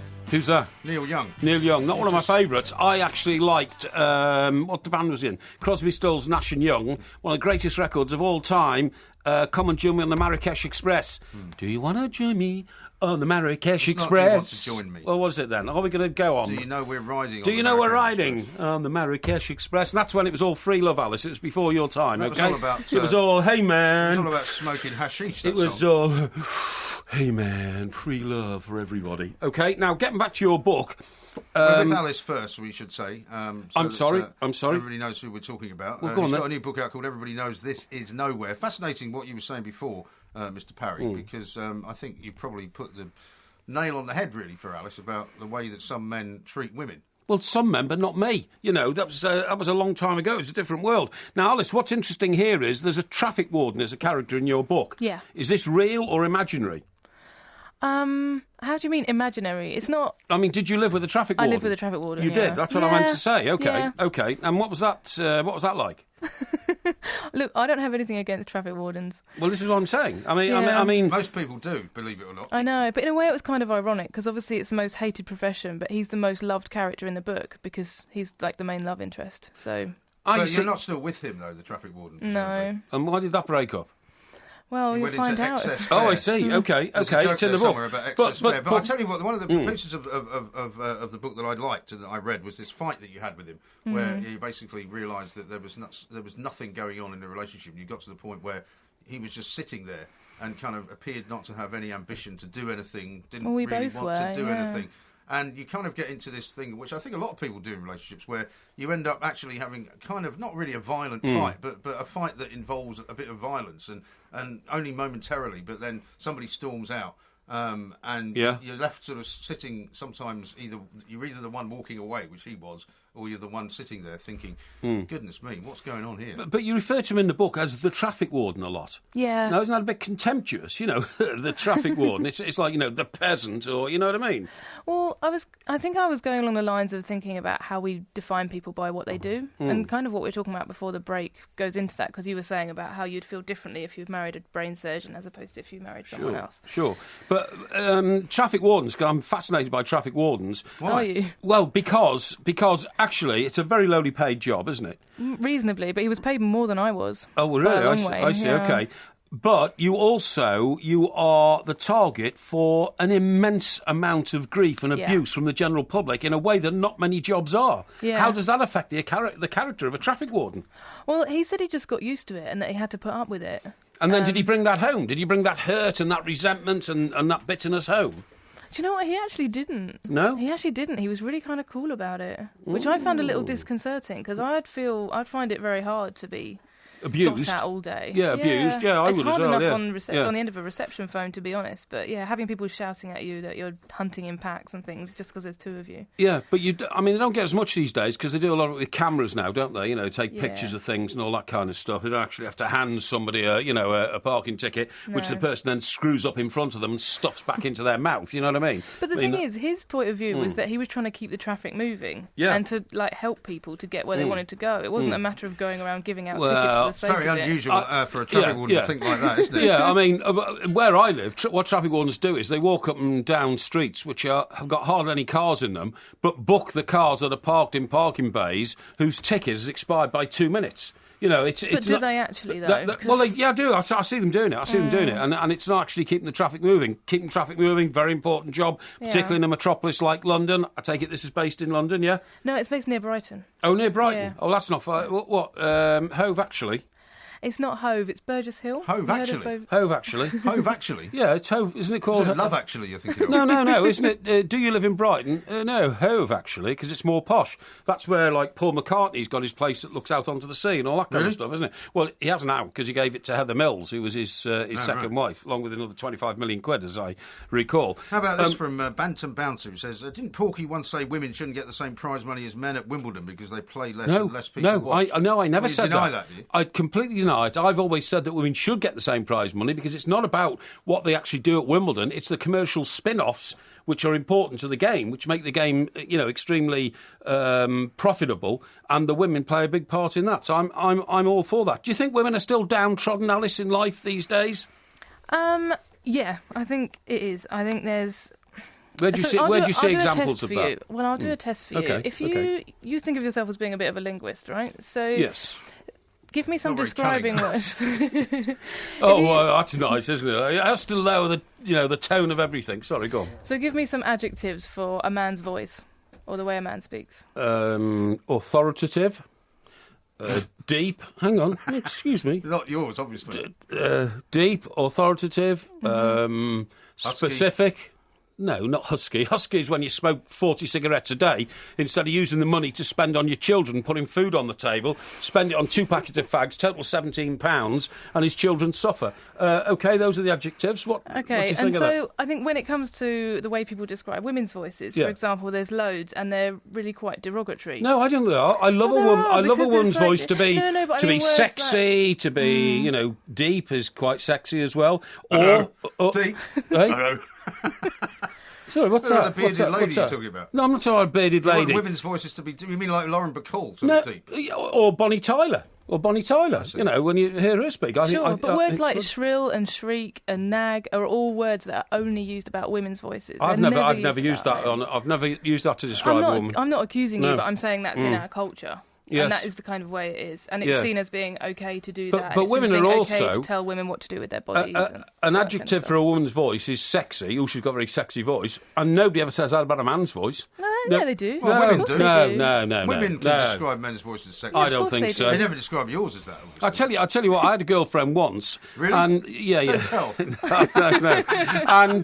And actually, our relationship went downhill from the moment she lay in bed one night at home on her own and listened to a Barry White LP, and the next day I was diminished in her eyes as a sex symbol because of Barry White's voice. Because he had a very sexy voice, Yeah, didn't he? So he did. Yeah, there you go. You see, She was just using you as a sort of as a kind of a toy, then, really, wasn't she?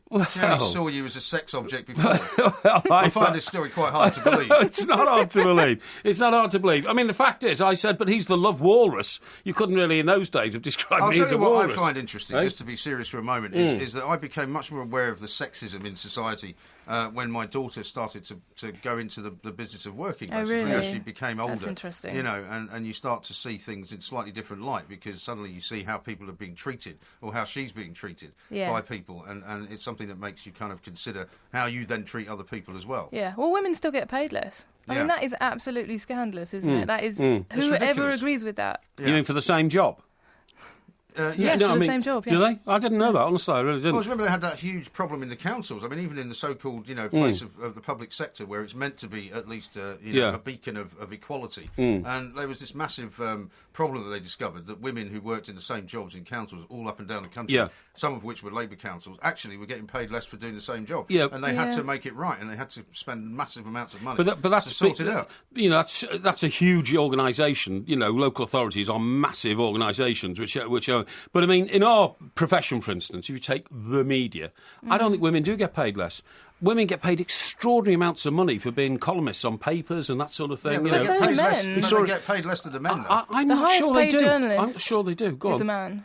Maybe, but I mean, I know some women who get paid tremendous amounts of money for, in my view, not doing an awful lot, but they've established a great name for themselves, you know. He always keeps giving himself away, just when you think he's actually crawling back into the real world. Hang on. I know men who get paid extraordinary amounts of money for not doing a lot. Yeah, but that's not what you Some said. people who write for the Times, for instance, you know, they're unreadable garbage, some of the stuff that I see and try to read. Like Caitlin Moran. No. I like. She writes for the she's Times. yeah, but she writes for the Times Saturday Colour magazine. I think her stuff is her and Melanie Reid are my two hits on Saturday morning. I have to read first because they're actually very good. Yeah, They're both very good. Yeah. But there's there are some guys who write stuff and just I mean some of these guys in the Times who and their byline picture, their picture byline, they're just like tramps, you know, and I just don't know It's pretty good coming from you.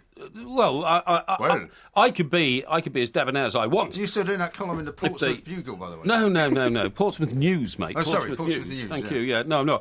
So But it's interesting, actually. You should bring up the point about how these men look. yes. Because I think that's another thing. Like where I've been kind of promoting the book and stuff, I've been going to these book events, and you know, when you go to these things, there's like 4 authors who get up, and it's really occurred to me only recently that the margin of error that women have is actually very, very slim. So there's a guy that can get up and he's got his hair going all over the place, And and he's wearing some crazy that's outfit, a t-shirt or and something. everyone just accepts it and That's thinks right, he's yeah. really eccentric. Yes. But if a woman does it, it's like she's crazy or something, like she's dropped out of space. I totally agree with you. And that's some of nuts. these guys, they do dress as though they're eccentrically genii, you know what I mean? All this kind of Yeah. stuff. Now, last question, because time is running out. Okay. What's going to happen to your attitude to life if this is a massive success, which I hope it is, if you become as wealthy as J.K. Rowling?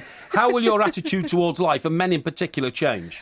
God, I don't know. Everyone says, oh, you know, you're going to be just like J.K. Rowling. And the truth is, most writers don't really make money. No, you've got to be ambitious and I you've got to be know. Yeah, confident. you didn't make any money off your Let's- books, did you? I did. But I gave most of it to Mr. Brazil, because that's the one. That's the person I was writing It about. was just to pay for the Yeah. launch party. Yeah, exactly. I'll just gamble it away. Yeah, well, no, but seriously, you go into this project, you've got to have confidence, self-confidence, ambition, and say, I'm going to succeed. Because you have to live, Alice, by my maxim, and my maxim is, if you're not winning, you're not trying hard enough, okay? Wow. So if this book doesn't work, you write another one till it does work. Oh, I'm writing another one. And then you become wealthy in Is your that own what you're right. doing? But, hey, Is that what you're doing? what? You'll keep writing one until it works. I've done all that. I've been there. Okay, got a T-shirt on the bestseller book, and then you'll be able to live life on your own terms, and that's what we all want to do. Well, that's the best, that's the best result. Absolutely. There Well, you listen, go. Alice, it was an absolute pleasure. Thank you so much for coming in at such a late hour. Thanks Yes. for having Very me. much It was appreciated. great. The book Great, is called great Everybody to talk Knows to you. This Is Nowhere. Where can people get it? You can get it in W.H. Smith and other good bookshops, and on Amazon, of course. Of course. Brilliant. Alice first, Everybody Knows And we will This see you at the Is launch Nowhere. party next Tuesday night. Yeah, for homemade Scotch eggs. Excellente. I'm not going to have a Scotch egg. More from the two mics coming up next. Because I'm happy. Clap along if you know what happiness is to you.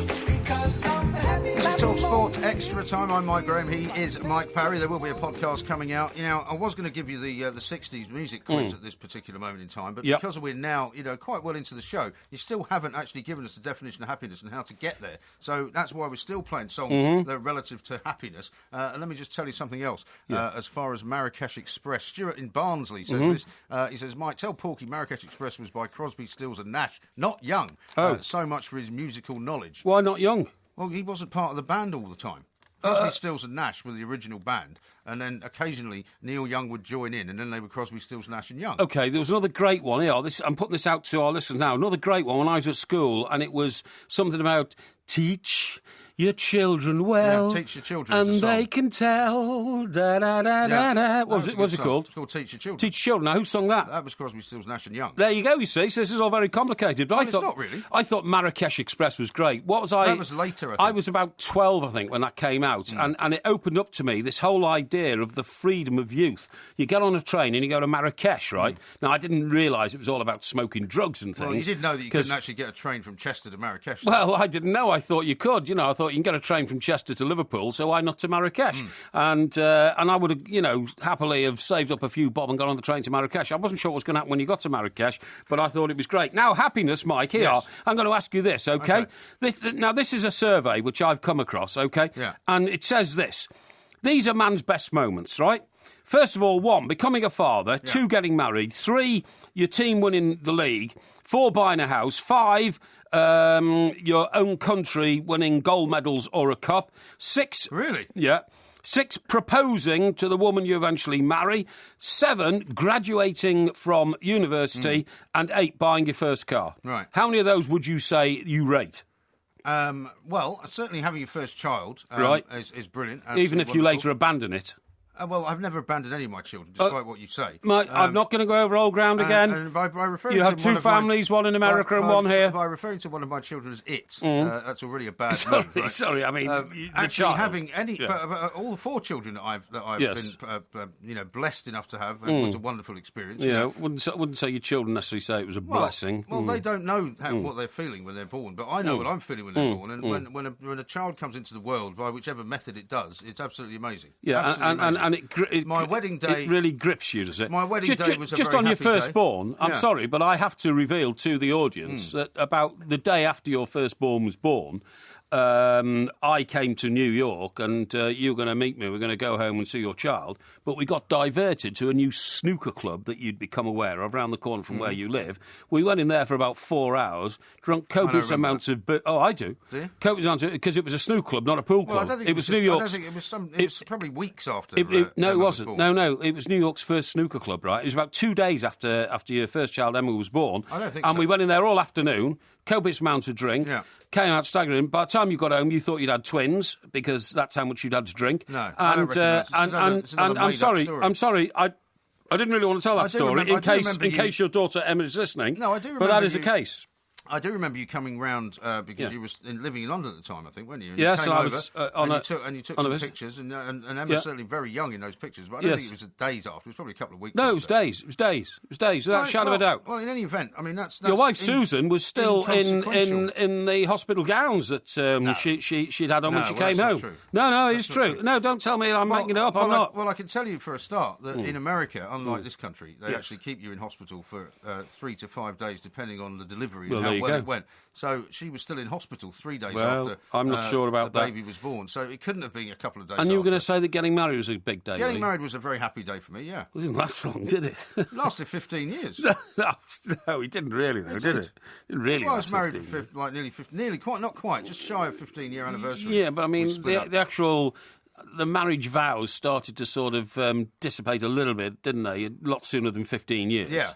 Yeah. They did, yes. So you for admit to months, that. probably. Yeah, that's exactly. So you're admitting to that. You're making a joke of it. Well, it's making a joke. of it. Well, I mean, this is what happens in life. So how can you say that your marital day, your marriage day, your wedding day it was a very happy day. Yeah, but you must have already been planning to. Well, no, I wasn't planning anything. To live No, this is where you're wrong. a People version don't of plan. married life, No, which people don't not a plan lot of these people things. would be No. planning on their No, wedding day. No, you don't know. If you were to plan something like that, then I would agree with you that would be amoral and possibly evil. Yeah. But you don't plan these things. What Things what happen. about buying a house? Buying a house? I think the first time I bought a house in New York City was a pretty exciting day. It's as the one you well. abandoned, of course. No, that's the one that you abandoned. Actually. No. It's the one where you threw the keys in the No. East River. No, that's the one that Because you rented. decided No, that no, you no. couldn't afford it. You That's the couldn't one- afford the arrears. No, that's the one that you rented from me. And then you got on a plane and came to London. No. So we won't go into that. We've No, told we the don't- no, audience we- that no. one before. Yeah, we have. What exactly. about graduating? Was that a big I day never for did you? graduate from university. What? I didn't graduate from university. Well, you didn't get a degree? No. Well, you've been living a lie then for the last 25 years. Why? Calling yourself a graduate. I never call myself a graduate. You've been trying to mock me for not finishing my course at the University of the I Trent. didn't know you didn't finish your course. Well, I didn't because I had other Oh, I things see. to do in life. Well, you know. same with me. Oh yeah, so how many years did you do as a student? I did 2.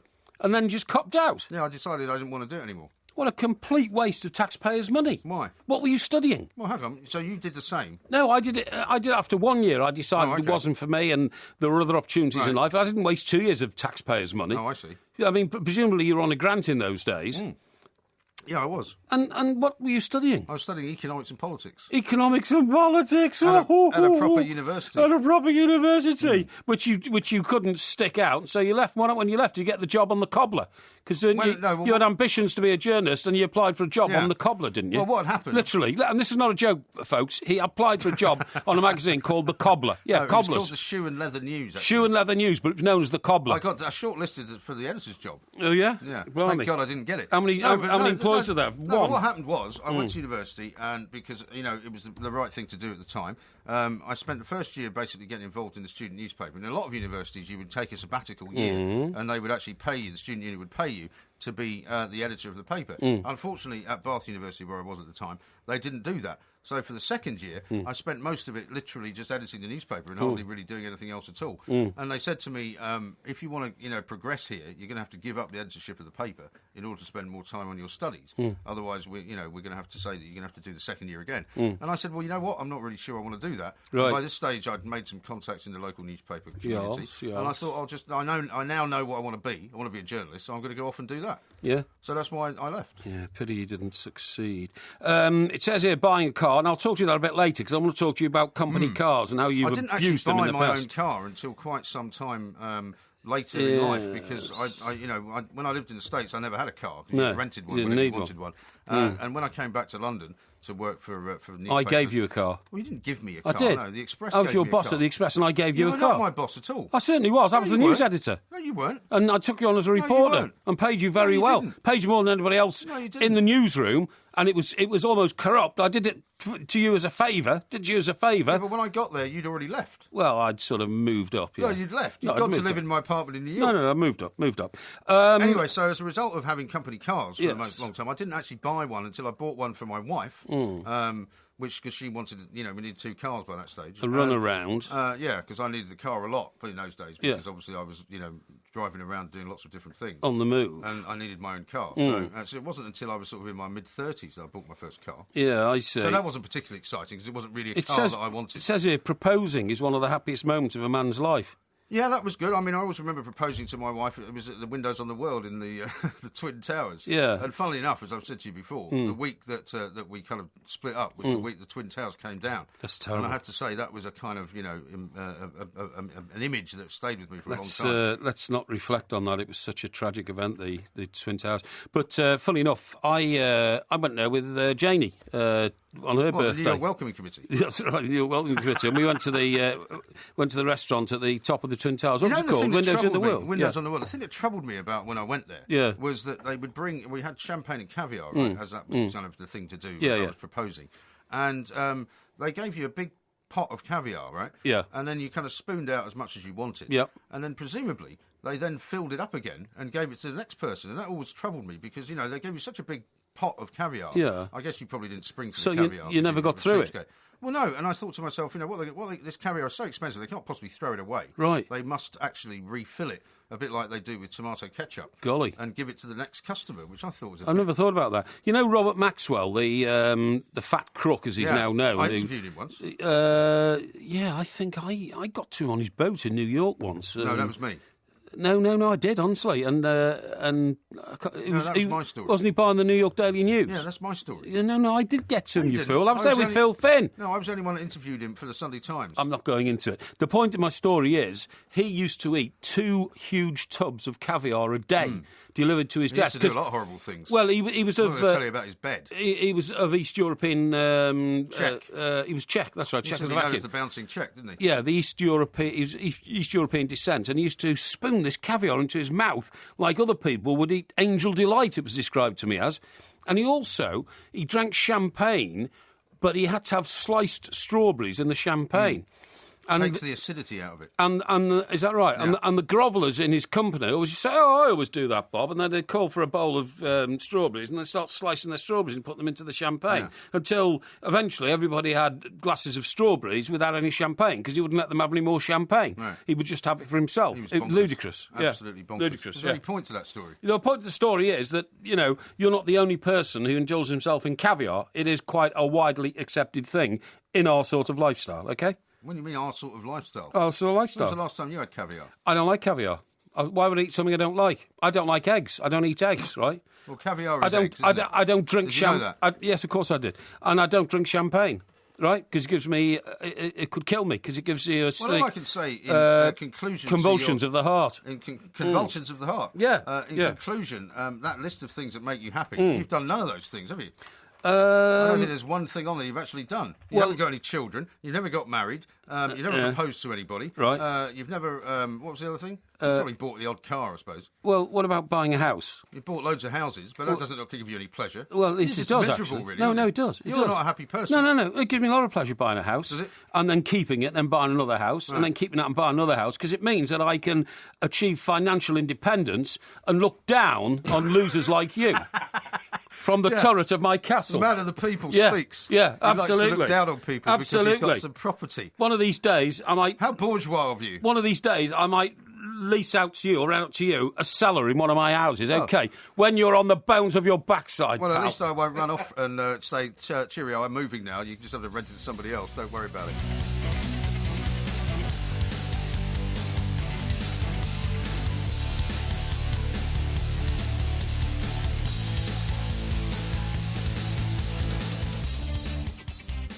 This is Talk Sports Extra Time. We are the two mics, and I've got a text here from Dave who says, great show, guys. With his list of being happy, he must be miserable. None he can tick off, especially his team winning the league. Well- Only joking, says Dave. Well, what is the definition of happiness? Who wants to be happy anyway? Do you get up every day and say, I've got to be happy today? No, I think some 'Cause people I don't. do. I No, don't. think some people do. I think there's Well, generally who does? speaking... Who does? But generally speaking, it's better to be happy. I mean, you take Why? Roy Keane, for example, as a great example of somebody who clearly is not very happy. Yeah. You were reading there from Ian Ladyman's piece earlier about how, this is a guy who's sort of masking his fear and his maybe his sensitivity by being this kind of aggressive, rather outwardly kind of violent guy. But actually, he's clearly not very happy either with himself or with his situation. And you have to say, it's much better to be happy than to be unhappy. No, I don't agree. Well, you like to be unhappy. I think happy people are odd. Because life Why? is not happiness. Life is not happy. Well, this again is going back to your kind of strange belief that, you live a life of misery until you get salvation at the end of it in the afterlife or something. No. Life is basically a very difficult journey. And if you get brief moments of happiness, then that's fine. But you can't generally have a happy life. Why can't you go around the other way and say, actually, you can have brief moments of unhappiness, but generally speaking, you can be happy? See, I'm a fairly happy, outgoing, optimistic kind of person. I think you see a lot of negativity in life. No, I'm very suspicious of people who say, I'm pretty happy with life. You shouldn't be happy with life. If you're happy with life, then you're a loser. Because what you should be looking for all the time... No. That's a very weird way to look at the world. What you should be looking for all the time is the next challenge, and challenges are difficult, and difficulty in your brain means that you're not happy. And I think it's mad to seek happiness, because if you're seeking happiness, then you may as well go off and live in some commune in Wales, in a teepee or something like that, because that's the only thing... A teepee. A teepee? Yeah, a teepee. Not a teepee. And because that's the only Or in thing Tenby. that can make you happy. I mean, for instance, what about this? Yeah, but looking at that list, though, I was saying, I mean, apart from the house buying and maybe the car buying, which involves purchase, right? Actually, there's no. I feel quite happy when I buy a Jaguar. Yeah, but that's not an emotional happiness. It is. That's just a kind of, that's the happiness of a spendthrift. That's the happiness of somebody who gets great joy from spending money. No, that's the happiness of saying, I've got myself in a position in life where I can buy a new Jaguar if I want one. Because you're a snob about that. No, I'm not a snob. You think that makes you somebody, right? No. You think that owning a Jaguar makes you somebody. No, it helps me to get from Epsom to Portsmouth, where my two homes are. So does the train. Quicker than a car that's not as powerful as a Jaguar. Well, there's a speed limit involved here, so I mean, any Well, car that I you always buy, abide by the speed do you? limits. Well, but then a Nissan goes just as fast as a Jaguar. no, it doesn't, because a Jaguar can accelerate off a roundabout a lot more quickly than a Nissan, Really? and that's where you gain the extra advantage. I see. Now, I mean, for instance, Shallowness, I think, is no, what it's you not mean. shallowness. It No. is. I'll tell you what shallowness is. Shallowness is this, right, which I've come across. Some people are so determined to be happy that they go out and they invest in happy glasses. Right? Hey? Happy glasses. What do you mean happy glasses? Well, you know, like spectacles and all that kind of stuff. Yeah. You can actually now buy rose-tinted spectacles, perhaps. well, they're not rose-tinted, but what they do is they convulse light through the lenses. They don't convulse it, I don't think. Yeah, they do. They do. They refract it, perhaps. No, convulse. And Not convulse light. yes, you can. And it hits certain spots in your eyes, which actually give you the same sort of effect as a sort of happy drug. And this is absolutely true, mate. This is absolutely true. Because Somebody's manufacturing these glasses. yeah, right. Now, what happens is these are made in Belgium. And they are... Let me just read you the definition of convulse. Right, go on. Suffer violent involuntary contraction of the muscles, producing contortion of the body or limbs. No, I didn't mean it in that sense at all. Well, what I that's the meant only is thing- that that's it the only passes sense there through is. the glass, and no, it it's not. To shake violently with laughter. And it hits the iris at the back of your eye. Now, what they do is, and now these are called luminettes. They're called luminettes, okay? And Sounds like a band. yeah, well, The it's luminettes. not. They're spectacles, which and they're popularly known as happy glasses. And what happens is that when you put these glasses on, the way the light goes through the lenses hits certain parts of your eyes, and your brain lights up, and you get white light flashes, which make you think that the world's a wonderful place. You won't believe it, but people actually go around buying these things to make themselves happy, because it's a form of light therapy. Where can you get these glasses then? Well, you order them, don't you? They were developed by researchers at the University of Liège in Belgium. Oh, yeah. Okay, I'm just checking my notes here Home to of make sure Standard Liège. I've got yes, the Home of Standard Liège. That's absolutely right, to get it right, and that's what you do. That's what you do to make yourself happy. Wear But you these obviously special wouldn't glasses. want those because No, I wouldn't. You I don't wouldn't. wouldn't want to be happy. I think it's Well, quite a disturbing no, admission I don't for want you to make. I don't want to go around falsely acquiring happiness. Happiness has to be gained from the person within, and I know all about that. You know, I've got the ability to find inner happiness without a problem at all. I have studied the readings of the Buddha and and various. I can't believe it's not Buddha. No, and various, philosophers and that kind of stuff. And I know where happiness lies. It's just I haven't had time to get there yet. That's all. But what you're telling me is that you don't actually want to find happiness. Well, I'm not desperate for it. I get that. I think people who constantly search for happiness, like Yes. you meet some of these people who are these kind of feel-good people who Yes. say, in the morning I must look in the mirror and tell myself that I'm worth it and all this kind of nonsense. Yeah. I don't believe in that. And I do think that, you only really become a proper person when you suffer some kind of, a mishap or you have some terrible setback. thing, a setback Yeah. either in your career or Yeah. in your relationships or, and you become a better person as a result of all of that. But I don't think it's right to say that actually you don't want to seek happiness, because it's much better to be happy. No, I don't want to seek than happiness. To be unhappy. I don't want to seek happiness. Why? Happiness is a temporary and false emotion in life. You can't I don't possibly, agree. you can't, unless you're Paul McCartney. Unless you're an extraordinary person Well, Paul McCartney has had his share of setbacks Of course he and has. tragedy when his wife died, His wife died. He's gone through a terrible divorce. Hey, by the way, wasn't it John Lennon's birthday yesterday? It was John Lennon's birthday yesterday. Thank you for reminding me. 34 years ago. He died in 1980, so he would have been 74 yesterday. Right. And just think of all the songs that he would have given us by now Imagine in those him 34 I can't years. imagine him at 74, really, can you? Yeah, he'd look quite a Do you lot think he'd like he become a looks sort now. of sage? Look Like he looks now. No, he'd look a lot like he looks now, because he always had long hair and sometimes he had short hair and all that kind of Well, stuff. he doesn't look like anything now, though.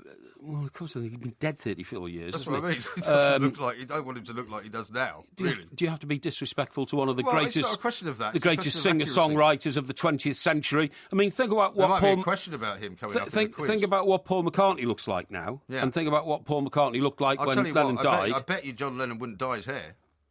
No, I don't think he would. And by And the that's the way, difference isn't between it the two of them. amazing that Yoko Ono is still very much alive? I think she's Why? over. Well, because she was 10 years older than Lennon anyway. So she's still alive, which, Well, my mother's still alive. She's 91. Yeah, I know. Yeah, what I'm That's saying. not surprising. No.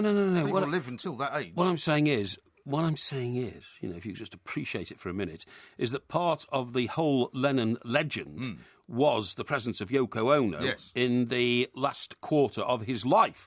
And I'm saying that she is still very much around. In fact, funny enough, Mike, I got a tweet today from somebody who knows that I'm a Beatles fan, a Lennon fan, and they tweeted me a picture of this individual who sent the tweet kneeling on the Lennon Memorial in Central Park. Oh, right, Strawberry Fields. Strawberry Fields, just off Central Park West. Central Park West, just off the Dakota There's a building whole where he was garden shot. there now as Yeah, well. there's a whole In fact, garden. I was That's there right. over Easter. Yeah, exactly. There's a lovely children's playground right Is that right? Yeah. And that brings it all back. So, I mean, look, John Lennon spent his whole life in pursuit of happiness, right? His whole life.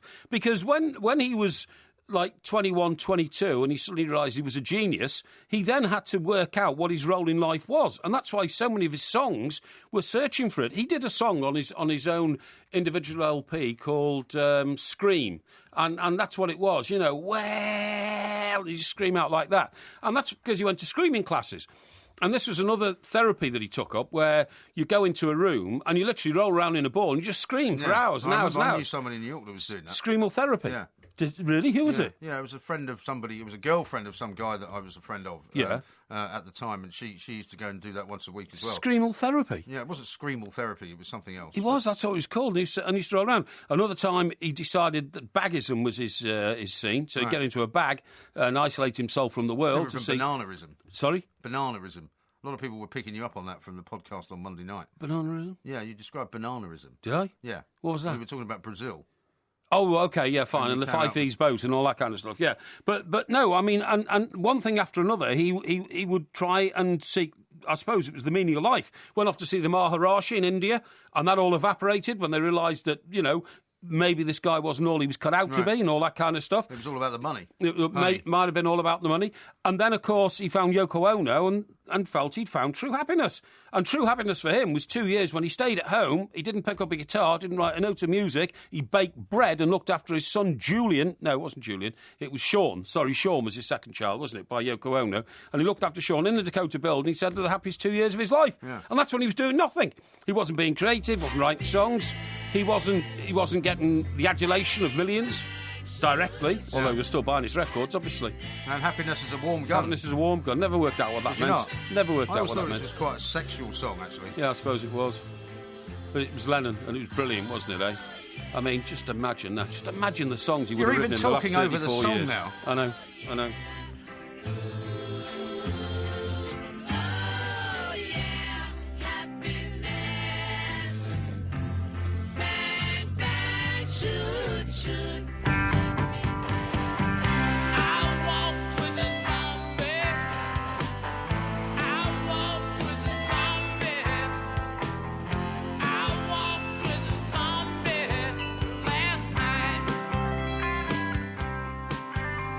This is TalkSport Extra Time. It is the month of Halloween, as Porky pointed out earlier on this week, and I suppose that would explain why there's been, bizarrely, a new a piece of research that's been done by some Oxford professors about zombies and how actually, we may be coming close to a time when real zombies could actually exist. But before we talk to Max Brooks here, who's an expert on zombies over in the United States, let me just read you this tweet from Sue Jacobs. Who's followed me. And do I know Sue Jacobs? I hope she won't mind that I reveal that she is Mrs. Andy Jacobs. And she says this: happiness Very is having fine the woman. ability to zone out when Porky is blabbering on and concentrating on the words of wisdom from Mike Graham. And she then says, I don't think Mike Parry let you finish one answer before interrupting you. What a sexist oaf he is.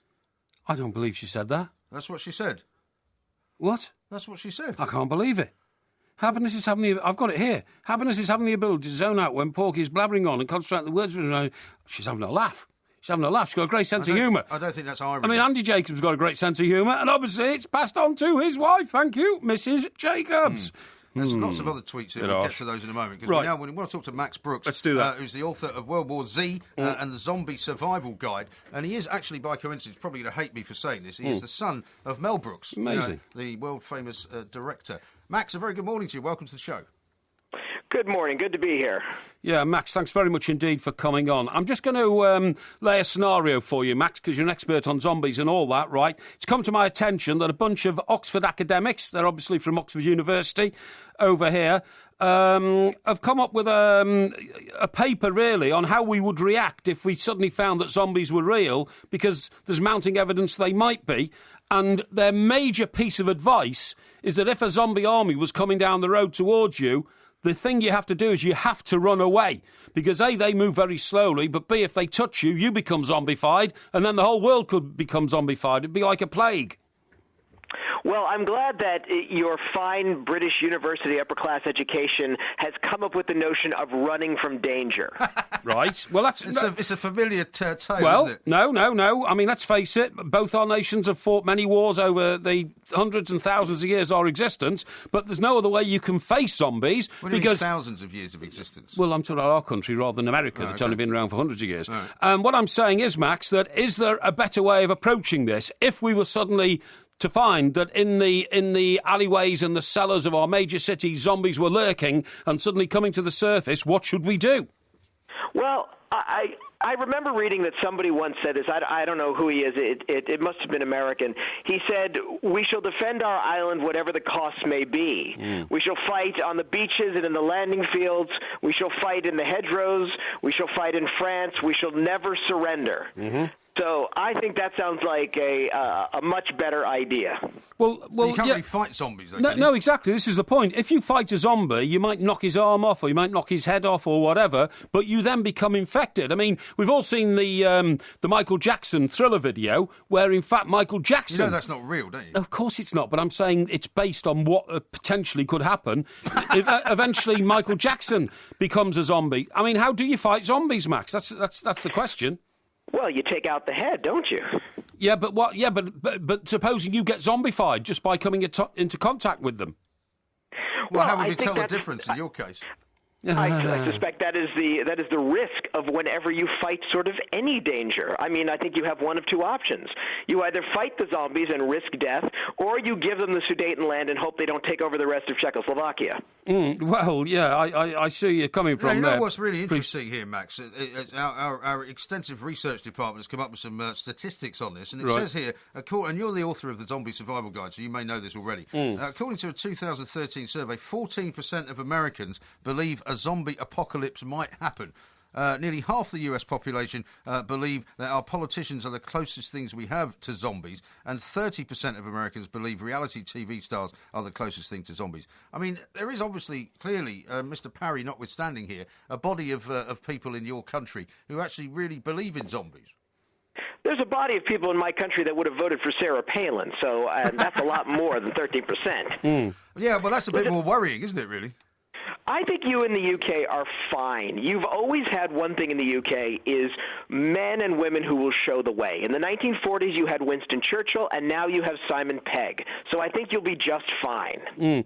Well, these Oxford academics, and you have quite rightly, paid homage to the University of Oxford as being one of the finest in the world, Max. But what they say the only way we can triumph overall with zombies is to kill the zombies at a quicker rate than they are infecting humans and zombifying them. However, the paper also floats the controversial tactic of removing your fellow human survivors, the logic being that if the zombies are unable to infect them, the increase in the zombie population will be slowed. What they're saying is all ill people should be got rid of because they're the sort of people who get infected by zombies. Zombies move very slow. Where it takes a man to walk 100 yards takes him about, 20 or 30 seconds. It takes a zombie like an hour because they shuffle from side to side. But and they make a sort of a funny noise as well. They make a funny noise, but that's your advantage to run away and not get infected, you see. But what we're saying is those who can't run away, like patients in hospitals and all that, well, I'm afraid you've just got to get rid of them. Well, I have to say this doesn't sound very English. Getting rid of the sick and infirmed sounds like it should be coming from the University of Nuremberg, and running away from a threat sounds like it should be from the University of Paris.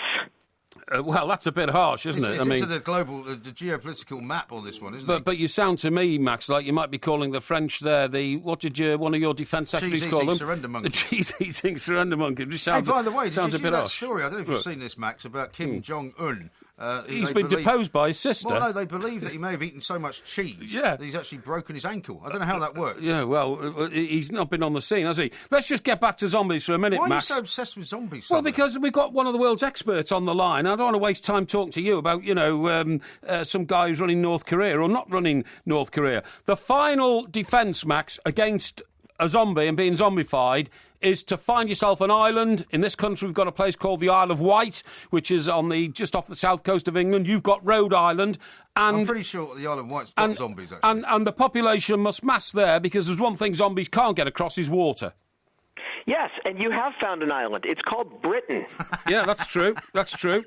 That's quite a big island. But if they're on the mainland, of geography, if they're on the mainland, it's not what it should be. If they're on the mainland, then we've got to find somewhere else to go. It's not the mainland. It's still an island. That's what's Max, you don't seem to be taking the Oxford academics' role very seriously. You know what? These are the same Oxford academics who in 1916 said the solution to sending men into machine guns was to send more men into machine guns. So I don't put I'm not too sure much it's stock entirely. in I'm not sure it's university entirely the education. same. I'm not sure it's entirely the same people. Oh, Max, no, to be no, honest. no. Lord Kitchener actually said, Max is right, the reason we'll win the First World War yes. is because at the end of it, when we lost 3.7 million men, the Germans will have lost all their men and we'll have 100,000 Yeah. left. No, I know that, but I'm saying it's not precisely. I was just being pedantic. It's not precisely the same people. But listen, Max, you've made, I suppose, a bit of a career out of zombies. What's this? Why have you done that? Why have you? I mean, you've got a new book coming out. You've written a zombie survival guide. I mean, do people buy this stuff and just chortle over it, or do they really think it's kind of a work of non-fiction? Well, I don't know why people buy it, but I will say the reason I write about zombies is because it's a great way of talking about us. Why us? Why us? We're not zombies. Well, you are. Well, No, I'm not. it's how we react to them. I mean, the whole reason my new book, Extinction Parade, it's about vampires dealing with zombies. Well, it's not really about vampires. It's about people who grew up with privilege and how privilege robs you of survival skills. Privilege robs you of survival skills. Why is that? Because you have too cushy a life? Well, it's hard to be a problem solver when you've never had any problems. I agree. And that's also what, you know, when they have these things on Twitter, you know, hashtag white girl problems. You know, when people have terrible problems, like, you know, I went to Starbucks this morning. They didn't have any cappuccino. You know, that becomes a problem in life, doesn't it? No, but hang on, Max. If you don't mind me just referring to your background, growing up presumably in Beverly Hills, Hollywood or whatever, that brings its own problems, brings its own pressures, people feel inadequate if their next film fails, they feel undermined if they're not chosen to be a lead role in a film, if they can't get financing from a studio. Surely we've all got problems, it's just to a different degree. Well, for me, growing up with dyslexia, all the money and privilege in the world couldn't help me read. So that's where I got my survival skills, was from working twice as hard as everyone else and doing half as well. That's a familiar story for you. You didn't have dyslexia, but you had to work twice as hard to do half as well. Well, that's because I was decided to be a winner from an early age. So, Max, really, what you're saying is you've used zombies and now you're using vampires to actually illustrate the worst foibles of the human race. That's pretty much why I do it. Right, I see. Well, that is fascinating indeed. Do you, very serious question now, do you ever see the day when the prospect of real zombies appearing on Earth... No, what are you laughing at? This is the serious question? Yeah. I mean, look, they're supposed to already be around in places like Haiti, aren't they, and all that. Haiti? So, who knows, yeah. Here's the thing about a zombie plague is the preparation for a zombie plague is actually preparation for a natural disaster. It's all the same thing. You don't need crosses or garlic. It's about bottled water and medical kits, emergency supplies, communication. It's everything you would need in a flood or an earthquake. So preparing you for a zombie attack really just prepares you for a disaster. I see, a And disaster of fear, any of sort. course, as well. Why do you think... Say the time, by the way. Yeah, hang on a sec. Why do you think Michael Jackson had to apologise to several sort of religious institutions after he made his Thriller video? Well, that was the 1980s, and let me tell you, if the worst thing Michael Jackson ever did was offend some religious institutions, that would be just fine. Okay, well, Absolutely that's right. got Well, that one listen, sorted. Max, okay, I really Max? appreciate you taking the time to talk to us. Thank you very much indeed. Max Brooks, author of the World War Z and the Zombie Survival Guide. Got a new book out about vampires and zombies. I quite like the way he thinks, that guy. That he's kind of saying that this is all an allegory for actually, a real life situation. Because An allegory? An allegory. Oh, that's a new word for you. Yeah, well, An allegory. It's a word I use quite regularly. You just have Allegory. to listen to the And what show. does it mean? The only reason you listen to the show is when you're on it. What does allegory mean? An allegory means it's an example of something which is something else. Well, why did you say basically. example then? Hey? Why didn't you say example? Because I prefer to say allegory. Allegory. Because it's a slightly different word. He's trying to prove he I'm knows sorry big if you words. can't Been understand reading that what one I'm up all saying. day. Just look into the light for a moment. This is Talk Sport. Hi there, nice to be with you. Happy you could stick around. Like to introduce Legs Larry Smith, drums. And Sam Spoon's rhythm pole. And Vernon Dudley Bohay Noel, bass guitar. And Neil Innes, piano. Come in, Rodney Slater, alto saxophone. With Roger Ruskin Spear on tenor sax. Hi, Vivian Stanchel, trumpet. Big hello to Big John Wayne, xylophone. And Robert Morley, guitar. Billy This is Buckland. Talk Sport Extra Time, and for many people, the favourite part of the Two Mike Show on a Thursday night going into Friday morning is Porky Quiz Time. Now, I can see that you're reading your tweets there, so I need your full concentration. I've got my full concentration, don't you worry. You've got your full concentration. I've got my full concentration. Well, I'm very pleased that you have. Come Now, on, get on with it. As usual, you've claimed to be an expert in 60s music. I didn't claim to be an expert. Well, I did ask for them to cut the audio when you said it on Monday night. No, I don't know no, whether they did. I didn't say it. They probably didn't do it. I didn't say it. See? they probably weren't No listening. evidence. Not a shred of evidence well, again. you know. Another wild and outrageous statement trying to put me on the spot. Not a shred of evidence to back this up. Right. Well, anyway, as usual, these quiz questions have been compiled by independent quiz masters. Okay. I have not come up with them myself. When you 'cause get you're too thick. when you get a question right, which will be not very often, you will hear this. It's one small step for man. Excellent. When you get one wrong, which will happen a lot, you'll hear this. They may be drinkers, Robin, but they're also human beings. Drinkers. Do you is that recognise so? those two voices? Well, that was Batman, the second was one. Batman, yeah. And What about what the did he first say- one? What did he say? They may be drinkers. Yeah, but they're also humans. So drinkers are, in Batman's eyes, very bad people, are Apparently they? so, yeah. I see. First guy was Neil Armstrong. Yes, indeed. Yes. Okay, question number one. Can you name two members of the Animals? Yes. All right, that's not the right answer. Right, okay, I see what you mean.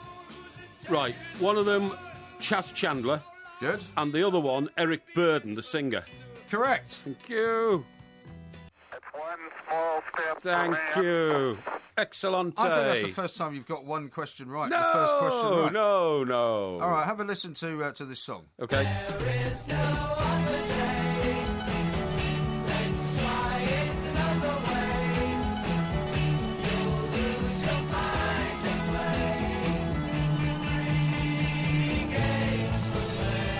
Yes. Yes, what's the question? The question is, which founder member of the band who Yeah. wrote this song left the band a year later? See Emily Play. Yeah. That was the name of the song. Correct. And Which member of the band who wrote that song Yeah. left? would it be Peter Frampton? They may be drinkers, Robin, but they're also human I'm afraid beings. not. Well, who is it Not then? a good guess. Sid Barrett. Sid Barrett. Yes. Where did he go? The band, of course, was Pink Floyd. Oh, it's Pink Floyd, Well, is it? he just went away. I didn't know that was Pink Floyd. I thought that was like the Loving Spoonful or somebody. Okay, well, luckily you got that one wrong. 1 out of 2. Pink Floyd weren't a huge group in the 60s. Yeah, well, they were quite big. No, they weren't. No, they were bigger in the 80s. Anyway, go on, yeah. Yeah, well, number 3. No, the 70s, I mean, the 70s. Yeah. Another brick in the wall. Far Side of the Moon and all that. Dark. Dark Side of the Moon, that's it, yeah. Question number Yeah, 3. something like that. Another area of your expertise. What Right. was the Beatles' first UK number 1? Please Please Me. They may be drinkers, Robin, but Rubbish. they're also No, human that's beings. right. That's right. Not right. It is right. He got to number 2. The correct answer is... Just call on me and I'll send it along. That's rubbish. From me. That's utter rubbish. You got that wrong. Do you know why? No. I'll tell you exactly why. Because I've read all the Beatles books. What happened was they recorded Please Please Me. George Martin came down from the gallery into the studio and said, and this, I'll do his voice, "Congratulations, gentlemen. You've just recorded your first number 1." And it got to number 1. It got to number 2. And it got to number No, it 1. didn't. Got to number 1. All right. Which chart were you looking at? You're looking at the wrong chart. The official chart. Rubbish. Question number 4. Right. Captain Beefheart said he could summon up his magic band if he drank a particular drink. What was it? Captain Beefheart? Yes.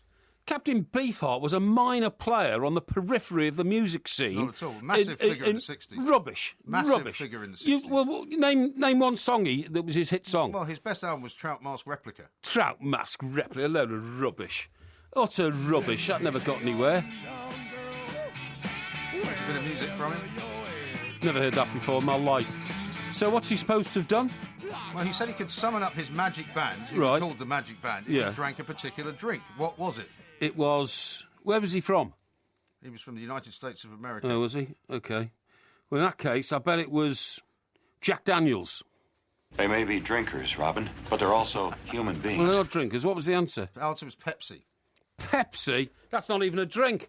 What is it then? Well, it's like pop, isn't it? It's pop. It's not a drink. You wouldn't describe that as a drink. Pepsi. No, well, I would describe it as a drink. Well, I would describe it. That's a bum question. Anyway, that. one out That's right a out that's of a 4. really This is more like it. really minor. All right. Let's have some real groups from the 60s, All right. please. Who is this? Woke up one morning, half asleep, with all my blankets in a heap, and yellow roses scattered all around.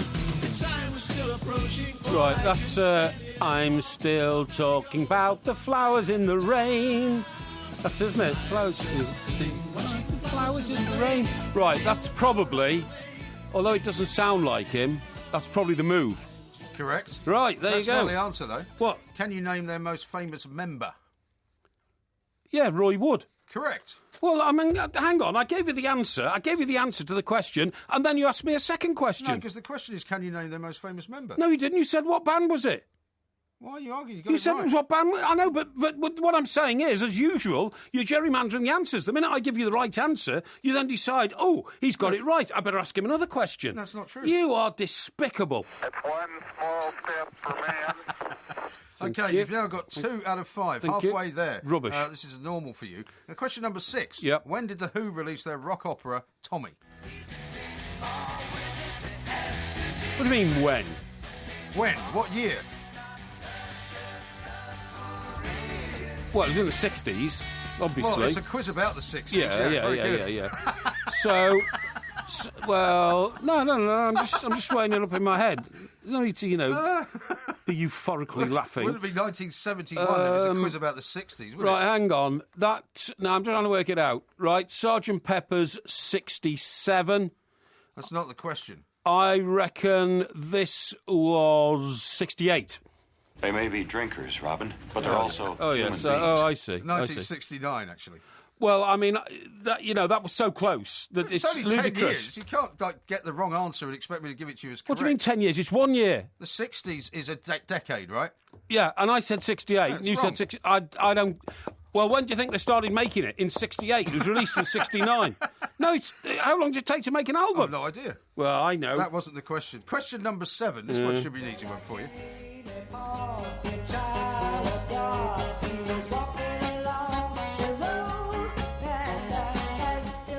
Yeah. You recognise that? I recognise the song. I know the song. Now, the most popular version of that song was by Matthew Southern Comfort. Yeah. He Right. used to live next door to me, funnily enough. Who? Matthew Southern Comfort. What, Ian He Matthews? lived next door to me where I was growing up in Hampstead. Really? Yeah.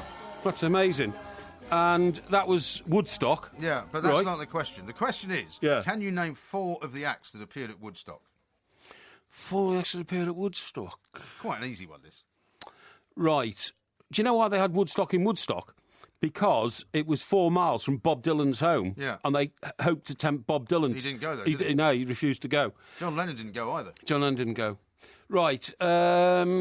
What was that group who did Let's All Do the Hop Dooby Dooby Dooby, Let's All Do the Hop Dooby Dooby Dooby? Right. Bill Haley in the comics. No. Let's all do the hop. It's not a 50s quiz. No, but they were one of the bands there. I'll have to hurry you. We're only on question 7. Okay, Woodstock. Yeah. Right. Joni Mitchell. No, she didn't go. She did go. She did go. She did no. go. She turned it down at the last minute. No, I don't think she did. She turned it Right. down. Okay. You need 4 groups from Woodstock. Yeah. Okay. The Who went there. True. The Who Correct. went there. That's one. Right. Woodstock. Jimi Hendrix. True. Number 2. Right. Jimi Hendrix. Crosby, Stills, Nash and Young, or one of them. Correct. Yeah. That's 3. One Yeah. more, and you got the right answer. One more. From that era, would have been, one of them San Francisco groups. You know what I mean? Like. Can't give you that. Oh, I know. Joe Cocker. Correct. Hey! Woo, woo, woo, woo, woo, woo! Because he sang A Little Help from My Friends. right. A dreadful version of a great Beatles song. That's just quite good. 3 out of 7. Question number 8. Woo-wee. Listen carefully. What was the second biggest selling album of the decade? Second biggest selling album of that decade? Yeah. Of the 60s? Yeah. Probably the biggest was probably Sgt. Pepper's. Correct. So the second biggest would have been... Which is the second most popular group. Well, it's the Rolling Stones, I suppose. Let me just thinking aloud.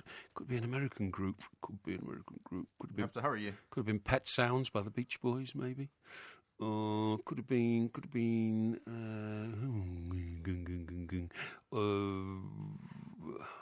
I'm going to say. It could have been the Who. Could have been the Is Who. that your answer? No. Well, hurry up, because we're nearly out of time. I've got to say, it would have been number 1 for about 30 weeks. So it would have been Led Zeppelin. They may be drinkers, Robin, but they're also human beings. I think we've got a bit of the High on soundtrack. a hill was a lonely goat herd. Sound of Music. Well, that's not an LP, for goodness sake. Sound of Music, Rubbish. original soundtrack. Rubbish. That's a music score. That's a music It was score. the second biggest selling album No, of the decade. no, I'm not having that as a question. That's a trick question. It's not a trick question. I was mentioning to you groups like The Who, like the Beach Boys, you know, and they didn't come second. American groups. Well, They that's didn't come rubbish. second. I'm not accepting that at all. Question that was a number 9. music score, right? What's the question? I'll get to it in a second. What was the Rolling Stones' first #1 single in the UK? It was the first single in the UK. Yeah. It was written by the same guy who wrote that song. And he died recently, right? Very famous blues singer. All Over Now. 'Cause I used to... There we That's go. correct. There we go. To love her, but it's all over now. Yeah. How about that, eh? So you've now got... How about... You didn't think I'd get that, did you? I didn't, I'm amazed. Yeah. I've now Yeah, got yeah. 4 out of 9, so you're on the brink of possibly breaking your old record if you get 5. This is your... And Sound of Music doesn't count. Yes, it does. How do you solve a problem like Maria? How do you solve a problem like a man who doesn't know what time it is? It's question number 10, right? Yep. Yep. You know this, right? Well, I don't know what the question is, do I? No, but you know the music. I know the music. Do you want to identify it? That was Within You and Without You. Correct. George Harrison, second track, Sgt. Pepper's, side B. Correct. Now, which 2 songs were originally recorded for the album but later dropped after they were released as a double A side? That's a ludicrous question. Why? Because that's a theory. That's not fact at all. It is a fact. That is not fact at all. Well, you've got about a minute to answer it. Hello, Goodbye was one of them. No. And the other one was Lady Madonna. I'll have to cut you off. And another. They may be drinkers, No. Robin, but they're also No, this human is just a beings. theory. That was just a theory. There's no fact in it. Not correct. We've got the correct answer. I think. See, you Have haven't we got a got the correct correct answer. answer? You haven't got an answer. See, you haven't got an answer. Oh, he has got the music. Strawberry Fields Forever and Penny Lane. No, rubbish. Double A side. Utter rubbish. So I That's can a now- theory. That's a theory. I can now tell you. I can now tell you that you've got 4 out of 10, which is about right for you. I That's don't a accept normal, that normal at all. thing. Once again- And let's just hear what you said on Monday night. Bum answers. By the way, I've got Gary from Chelmsford yeah. who says that was not The Loving Spoonful, that song. It was by The Move. Oh, The Move. Right, thank How you. about a quiz on music of the 60s? Yeah, That's music a good of the idea. 60s. That's a good one. Should yeah, we do that on Thursday? Yeah, we do that on Thursday, by all means. I'm an expert on that, actually. That'll be a Can non... you please clip that? Because that'll he be- always denies that he says he's an expert. That'll be non-competition. Don't worry about it.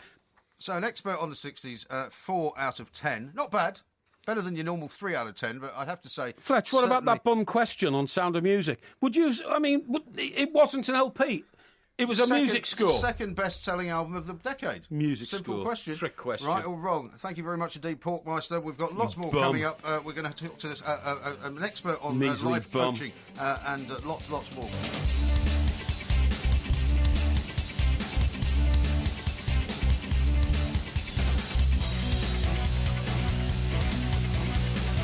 A very good morning to you again. You're listening to the 2 Mics. It's Talk Sport, and I, of course, am the good-looking Mike. Yes, Mike Parry, the Porkmeister, and, of course, I'm working tonight with old MG. Yes, that's Mike Graham.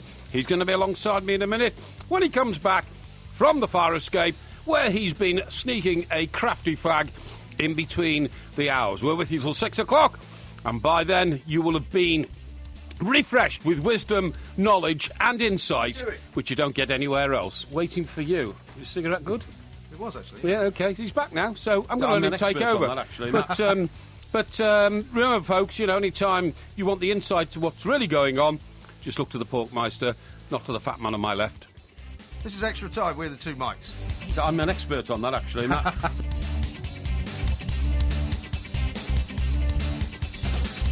think going to be hearing that clip quite a lot from this point on. I'm an expert in that, actually. Yeah. Let me just explain to you the history of the Please Please Me story. The single was released in the UK on the 11th of January 1963 and reached number 1 on the New Musical Express chart at the time, as well as the Melody Maker, where it was number 1 for 2 weeks. However, it only reached number 2 on the Record Retailer chart, which subsequently evolved into the UK Singles chart. So, in fact, I got it right. Because of this, it is never included on the multi-million selling Beatles compilation of their number ones. But it got to number 1. No, it didn't. It did get to number 1, Mike. Got to number 2. Listen, I don't care what you're talking You can't about. say it got to number 1 of one chart. That doesn't make no, any difference. it got to the number- official chart, it did not get to number 1. It got to number 1 in 2 charts. Yeah, but not the official one.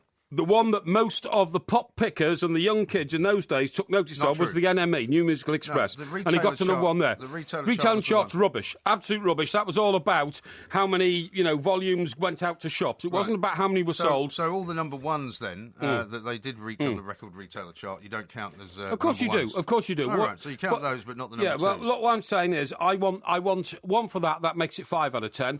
I want the Sound of Music question It's not happening. disbanded, so that's 5 out of 9. That means I've got well over 50% in tonight's quiz. I'm claiming 50%, folks. Well, you can I claim want what you you to be like. with me. On the official chart of Porky's answers, you got 4 out of 10. I'd like to hear what you've got to say, please. Am I not right? I got Please Please Me right. It was in 2 charts, New Musical Express and which one? Melody Maker. Right, it was number 1 there. Just let it go. And Let it go. no, I'm not letting this go. And The Sound of Music was not an LP, it was a music score, and that was a bum question. So you don't think there is actually an LP of the Sound of Music soundtrack then? It's a music score. You don't think there was an album of it? Is that what you're telling There's me? it was a music It score. was the second best-selling album. It was a classical album. Classical? And classical music was not included in the pop charts The in those second days. biggest selling Don't album care, of the don't decade. care. I mean, Anthony, all right, I think Tchaikovsky we should has move been on number now. 1. Tchaikovsky has been number 1. Tchaikovsky? But Tchaikovsky, and I don't include Tchaikovsky as, being amongst the greats in music in the 60s. He wasn't the second highest-selling album of the 60s. Yeah, well, you Sound say of Music that. was. You say that. Anyway, here's one from Anthony, who's tweeted at IROMG. Says, just nearly crashed my taxi laughing my head off at Mike Parry shouting rubbish when he got that Beatles question wrong. And Todd says, some tricky questions there. I thought I'd beat you easily, Porky, but we drew. #respect. And Harry says, Thank you. what a legend. He says, Parry must be the only 19-year-old boy who stays up to listen to the show. Tell the other Mike he's clueless. Who? Me or you? He's saying he's saying you're a legend. Oh, And he well, claims that's good. Thank you. so Thank you. before you start attacking him, he's actually been quite nice to you. Right, here we go. Tony Day, right, he says to you, he says, IROMG, stop laughing at old Mike Parry.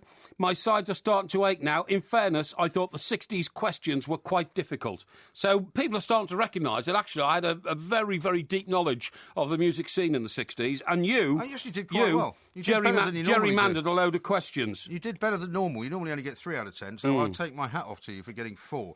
Purple Tweet says, if zombies were coming, I would stock up and wait it out in the attic. I'm sure I would it would break on Twitter first, so I'd have time. And they wouldn't get you in the attic, because I don't reckon any zombies are going to be carrying any ladders. Yeah. Yeah, but they can actually be quite resourceful zombies, can't they? Yeah, but they can't swim, so we shall go to the Isle of Wight, or the Isle of Man, maybe. That's further away, halfway across the Irish Sea. Here we go. And then he adds, do you have a tranquilizer gun in there? I don't know what he means by that. Tranquilizer gun? I don't know what he's talking about. Here are a few more here. That's a tranquilizer gun. Right. What is this? What does this say here? I'm not sure, really. Who's this from? Love my first time on national radio with the 2 mics. That's from Absolute Alice. gents. Oh, it's from Alice. Well, it says it's from Todd B. Well, he's probably retweeted it. Oh, has you he? don't understand Okay. Twitter, do you? Okay, yeah, of course I do, yeah. That's nice. Well, thanks, Alice. It was great to have you on the show, and a truly classical interview with a class woman, and that makes a great contrast to working with MG. So thank you very much indeed. Indeed. And here's one from Leslie Manchester, who says, Let's Go to the Hop was by Danny and the Juniors. What? You're not Let's listening, go are to you? the Hop. Let's You go to just the don't Hop. listen to No, anything. no, as long no, as no. you're not speaking, you're just not listening, are you? Let's go to the Hop. Was by whom?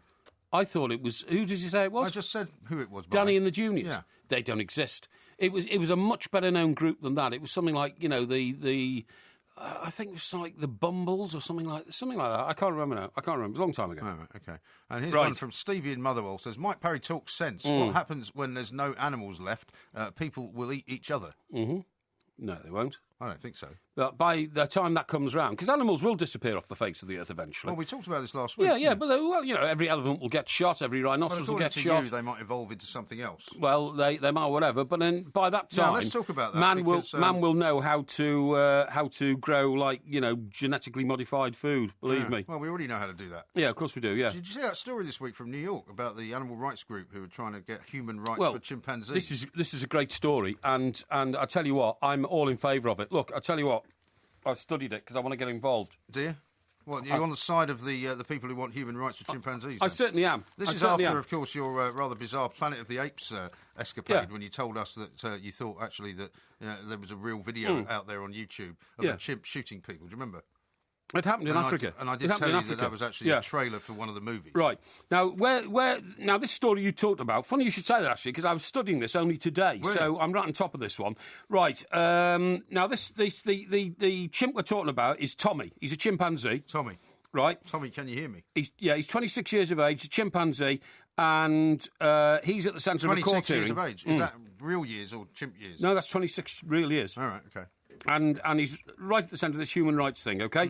Now, it's a legal test case, and it's being brought by Stephen Wise. Stephen Wise is a lawyer, and he's the president of the Non-Human Rights Project. Okay. It's called NRP, OK? Right. As opposed to the NRA, which is the National Rifle Association, isn't it? Yeah. Or NRP, who works here, who was in charge Oh, of our yeah, podcast. yeah. What's his name? Nick Rostron Pike. That's right, Nick Ross. Of course I knew your name, Nick, and I was just testing Yeah, MG. of course you did, yeah. Right, now, it's going to be heard by 5 judges in New York Supreme Court, OK? I've sorted all this out this afternoon. The initial claim to give the chimp human rights was rejected, but that was only by a local county court, so it's gone to the Supreme Court. And that's because this chimp, Tommy, this lovely little chimp, Tommy, he's kept in a cage on a trailer park in Gloversville, New York. Have you ever been there? I don't think so, no. No, I have no idea. I don't know where it is. But it's somewhere up New So York. it's one of these sort of cruelty situations then? Well, yeah, of course it is, yeah. Now, Tommy the chimpanzee lives in a cage, and he's on his own. He doesn't have any So companions. he's owned by somebody, in other words? Yeah, he's owned by the guy who owns the trailer. And so, to all intents and purposes, the chimpanzee lives in prison in solitary confinement.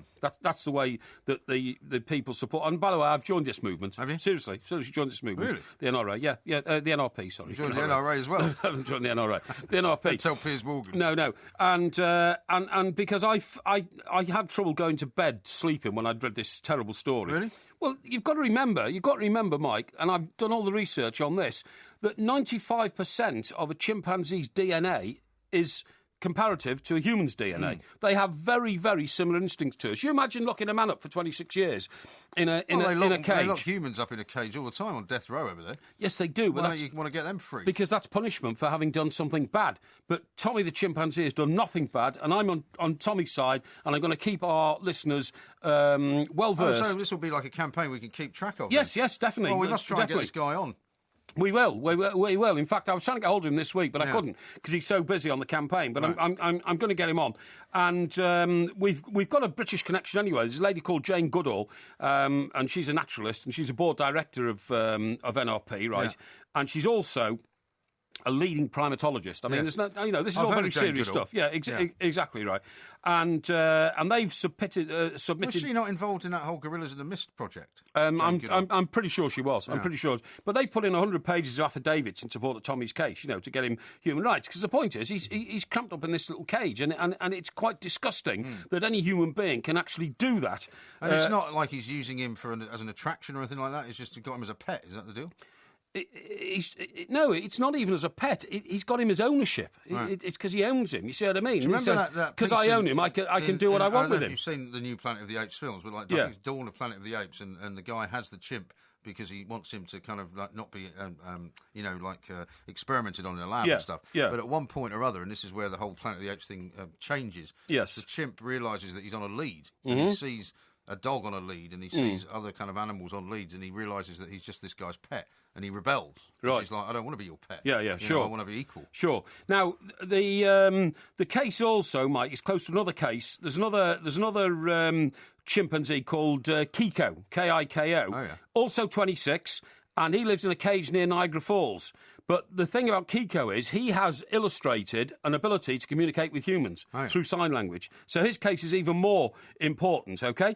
The case with Tommy, now this is really where it gets very, very important indeed, is largely based on a legal process which applied to the freeing of slaves in America. When the slavery movement thankfully was breaking down in the late 19th century and people could apply to be free men and all that kind of stuff, a lot of the anti-slavery rulings followed the same course of argument which they're following to try and get Tommy freed, okay?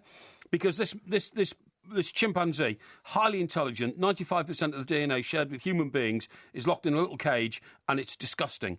And it shouldn't happen. And I'm going to fight as hard as I can from this side of the Atlantic to try and help Tommy become free. Because I'm appalled. How long do they by live, chimps, generally? They can live till 40. Okay, so... But if that's if they're treated properly. But I mean, you also know, Mike, 'cause I'm sure you do. You know, you've got like semblance of intelligence that animals can die simply of boredom. Yeah. You know, that's why animals in zoos just die. I'm getting close to that point. Yeah. myself. Well. That's only because you see you haven't got any human instincts. I am so. Have you seen the time? I'm trying to explain to you a massively important human issue. Right. We've got to free Tommy. Now. Free Tommy, that's what I said. say. 13 years, so we've actually got now time to move on. She said, do you come from a land down under? Where women go and men wonder. Can't you hear the thunder? You better run, you better take cover.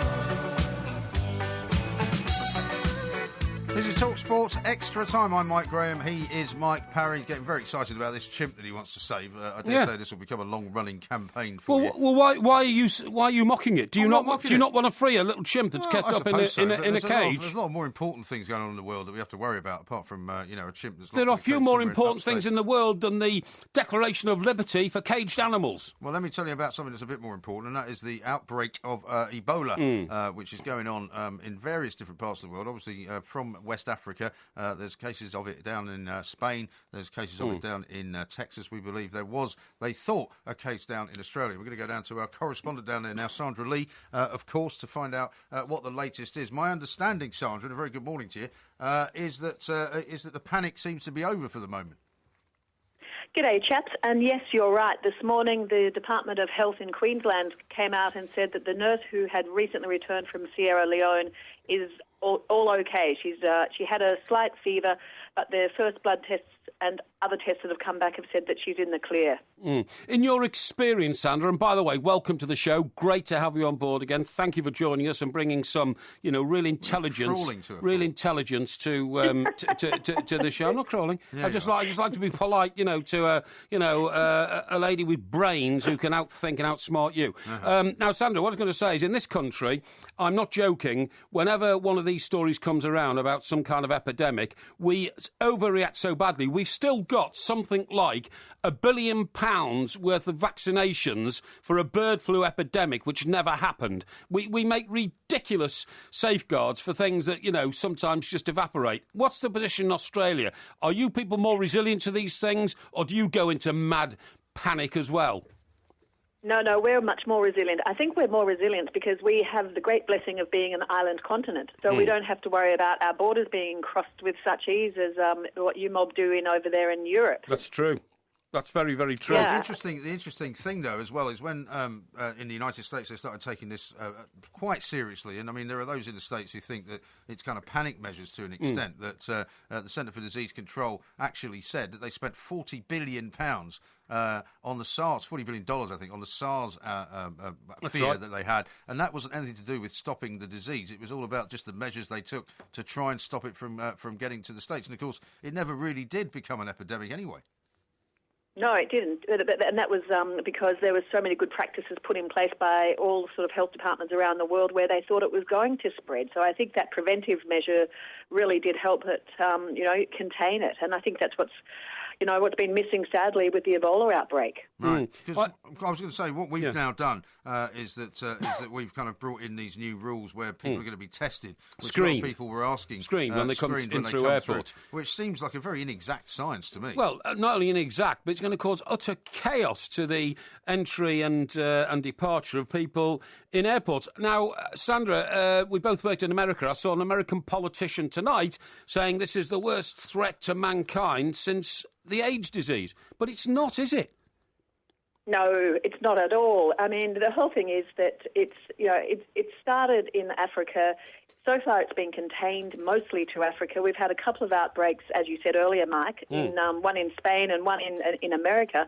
But I don't think it's anywhere near as bad as the AIDS pandemic. At least this time they know what it is. When AIDS began in the 80s, they had no idea what it was. But you'd have to say the papers, Mike, are not exactly helping here. I mean, the front page of the Telegraph this morning, Ebola may have spread to Britain. We've had a whole week of these kind of headlines. Not a scaremongering. I mean, Sandra, have they put these screening tests or screening procedures in Australian airports? I mean, we're being told that they're going to be at Heathrow, Gatwick and Eurostar terminals, apparently.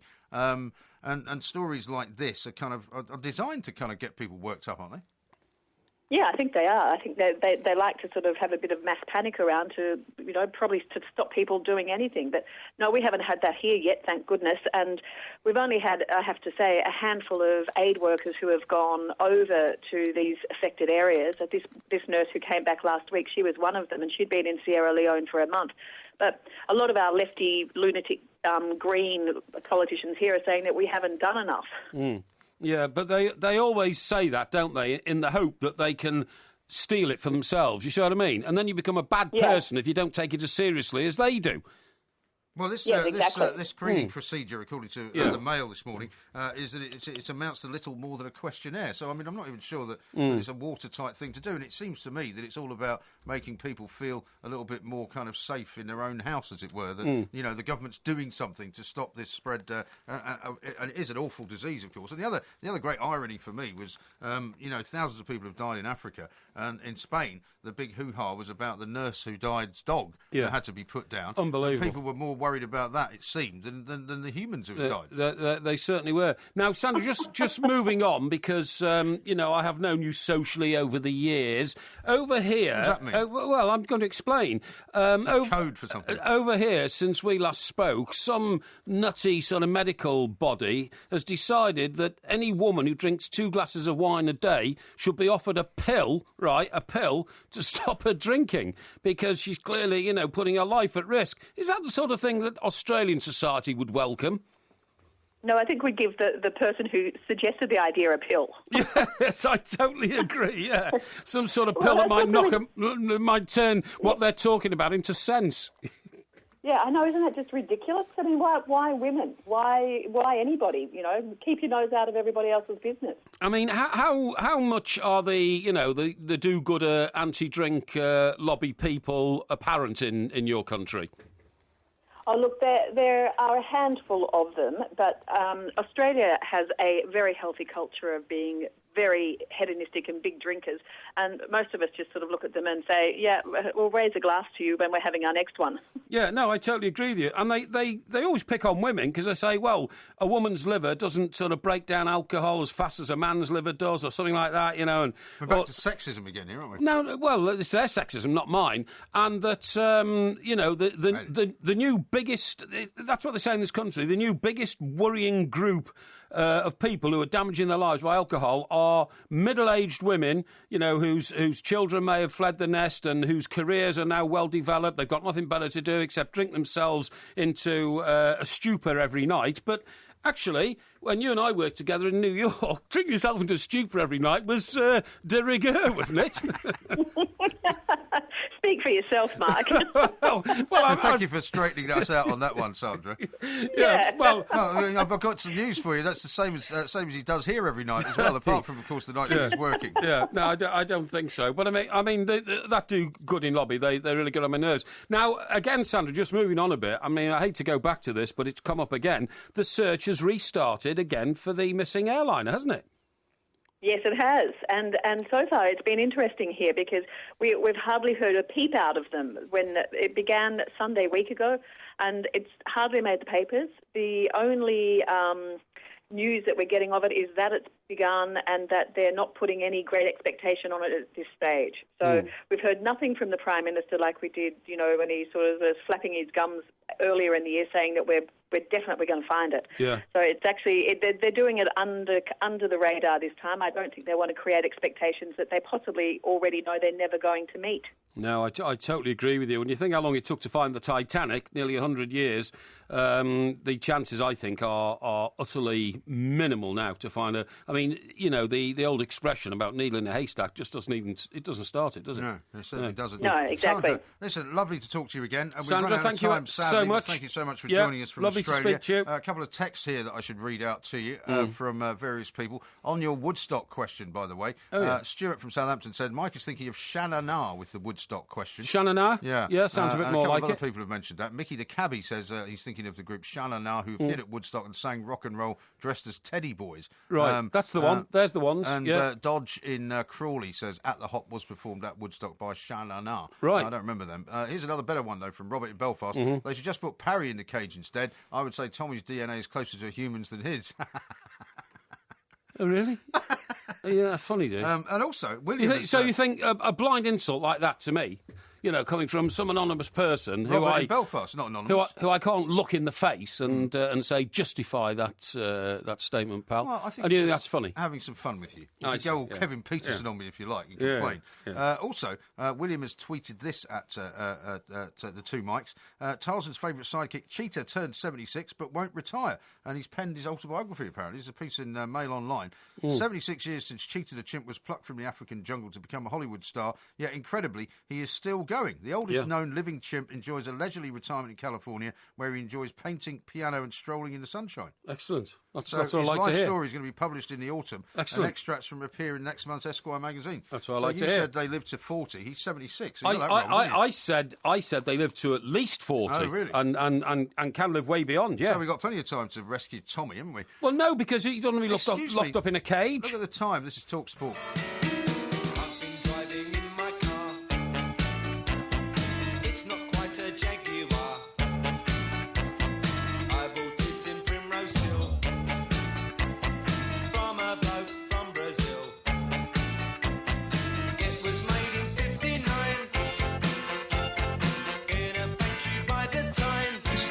Extra time. We are the two mics. He's Mike Parry, of course. You know that song, don't you?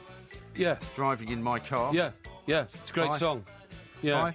I like driving in my car. Yeah, no, we just heard it. But it's interesting. It's got Jaguar in the words there. It's got Brazil as well. Yeah, it has. A lot of sort of touchstones for Talk Sport. I'll tell you why we're playing that though, because one of the things that I found amazing about Roy Keane's autobiography, part 2, basically, was how he kind of decided that one of the things he would do to get revenge on Man United was that he drove his company car around the country to try and run up all the miles. I mean, Mike, how do you work out the psycho of a guy like this? I'm not saying he's a psycho. Psyche, thank you, yeah.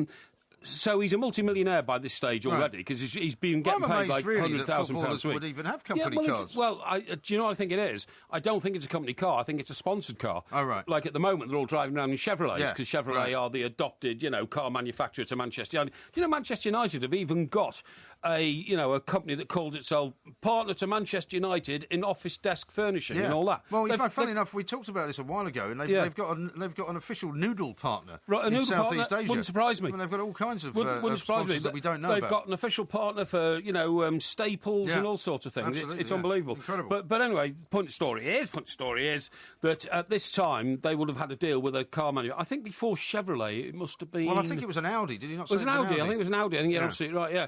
But the idea that, to get my revenge now on Manchester United, he said he was going to drive this Audi into the ground, virtually. He said, I'm going to get my money's worth out of it, And he said it was a small victory. What, a small victory to take an Audi back with another 10 or 12,000 on the clock? It wouldn't matter to an Audi anyway, to be honest. Well, they're very good cars. And also, when you're leasing loads and loads of cars, like I'm sure an organisation like that are doing, so much slips through. Now, it actually reminded me of a story when I got fired by the Express.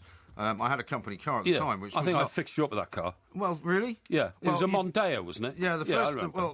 the first Mondeo you fixed me up with was one of the old Mondeos, and I remember the photographers were all very jealous because it was a 2-litre Mondeo, which apparently was a big deal. Yeah, I had no idea. You shouldn't have had a 2-litre Mondeo. No, I should have only had a 1.6. That's apparently. right. Yeah. And every time I turned up at jobs, these guys would be kind of looking around the car, going, "How'd you get a 2-litre Mondeo?" And I'm like, "Well, I don't know. It's the car they gave me," and they were always very jealous of it and envious of it. But I mean, that car didn't last. You'd probably slipped somebody a few bob inside the Express, had you, to give you a better car. I thought it was an awful car. Really? And that was what made it worse, because it was a bit like the salary, because I was always moaning about how little money I was making. Yeah, I made you the best paid reporter. And it turned out I was making more than the chief reporter, but that's another story. Yeah. And of course, my ex-wife wrote that car off anyway. How did she do that? She drove it into some old German guy in Swiss Cottage. Oh, right. Around those little mini roundabouts, and she didn't stop when she was meant to, or he didn't stop. She drove it into a man. She drove into a car. I see. I thought you said an old German bloke. Well, it was an old German guy driving his car. Oh, I see, right, yeah. She wrote it off. And so by the time I left, I had a slightly upgraded Mondeo, right.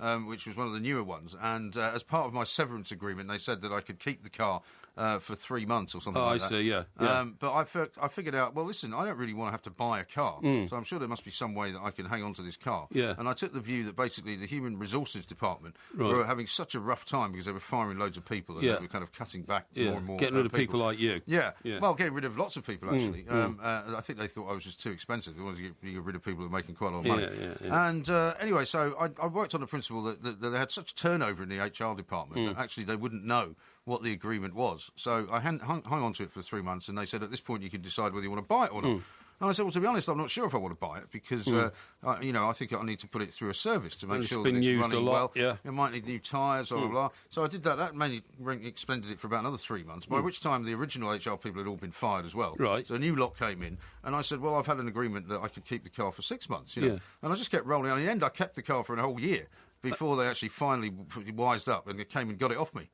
Which I thought was a bit of a minor victory, to be honest. I thought the punchline to this was going to be that you got away with the car altogether. No. They finally wised up and went, you've had this car for a year. Right. And I said, well, you guys keep not coming back to me. Yeah. And whenever they would send me a letter, they would sort I of keep say, volunteering to bring it back. Have you made a decision yet? And I'm like, well, I think it now might need another, new engine or something. It just kept going on and on. 4 new and tyres. they were so inefficient, I actually kept it for a year. You see, taking advantage of a chaotic situation. When I was at a national newspaper, I had a Rover, and it was top of the range Rover. In those days, Rovers were really, really good cars. They were never good cars. Well, they were always breaking down, weren't they? Well, I don't know. It was a limo rather than a car. It was a very big Rover. It was top of the range Rover. In those days, it was. It would have to be if you were driving it, because you'd have to have again with your snobbery about cars. You'd have to go. I've made it because I've got a better car than all the reporters. Anyway, when I decided to part company with the said paper, they fired you mean? No. We came to an agreement. And anyway, I like you. I thought, well, I'll hang on to the car for a few minutes. Anyway, they got quite specific about it. Said, no,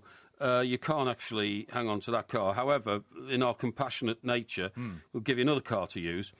And I said, OK. So I expected that to be, top of the range something. Yeah. So I got into the car park, and I'm not joking, this hideous white wreck of a Saab car was sitting there. I mean, it had Saabs dents. are quite nice cars. No, this had dents in it. Yeah, but all those company cars did. This was dreadful. And have you ever driven a Saab? I never have, actually, no. They've got the weirdest gear stick. I'm not joking. Have they? Just weird. Anyway, thing never worked from day one. Couldn't get it out of second gear. It was a disaster. And in the end, after a week, and I'm sure this must have been in their minds, I just took it back because it was so hopeless to use. Right. And when I bought my own car, because you needed a car to go around. But my worst experience with a company car was the first one I ever had. And when I was on the Chester Chronicle, right, I was a big shot, because... Well, you're always a big shot, really. No. It's hard to believe if you're being a small shot. Well, exactly, yeah. But I was big shot because I was the guy who got all the stories, I was just, naturally good at my job. And it was my first job as a reporter. Did you ever get any of them wrong? What? Any of your stories at that time? Of course not. No. And nobody ever complained that you'd made something up. I've never had to write an apology. I've never had to write a retraction. Well, apart from when Kate Adie sued me in the High Court. No, it's true, but that wasn't my fault. No. Well, no. It wasn't your fault. Well, because I was instructed to write a piece. A hatchet job. A hatchet job after Libya. Which basically said that the BBC, fawned and grovelled to Colonel Gaddafi, actually.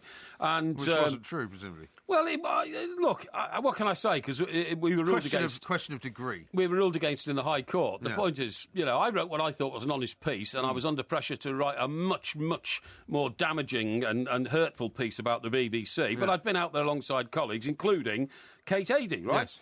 And I gave some examples of what I thought was, maybe, a slight lack of focus on the BBC's part in favour of Gaddafi.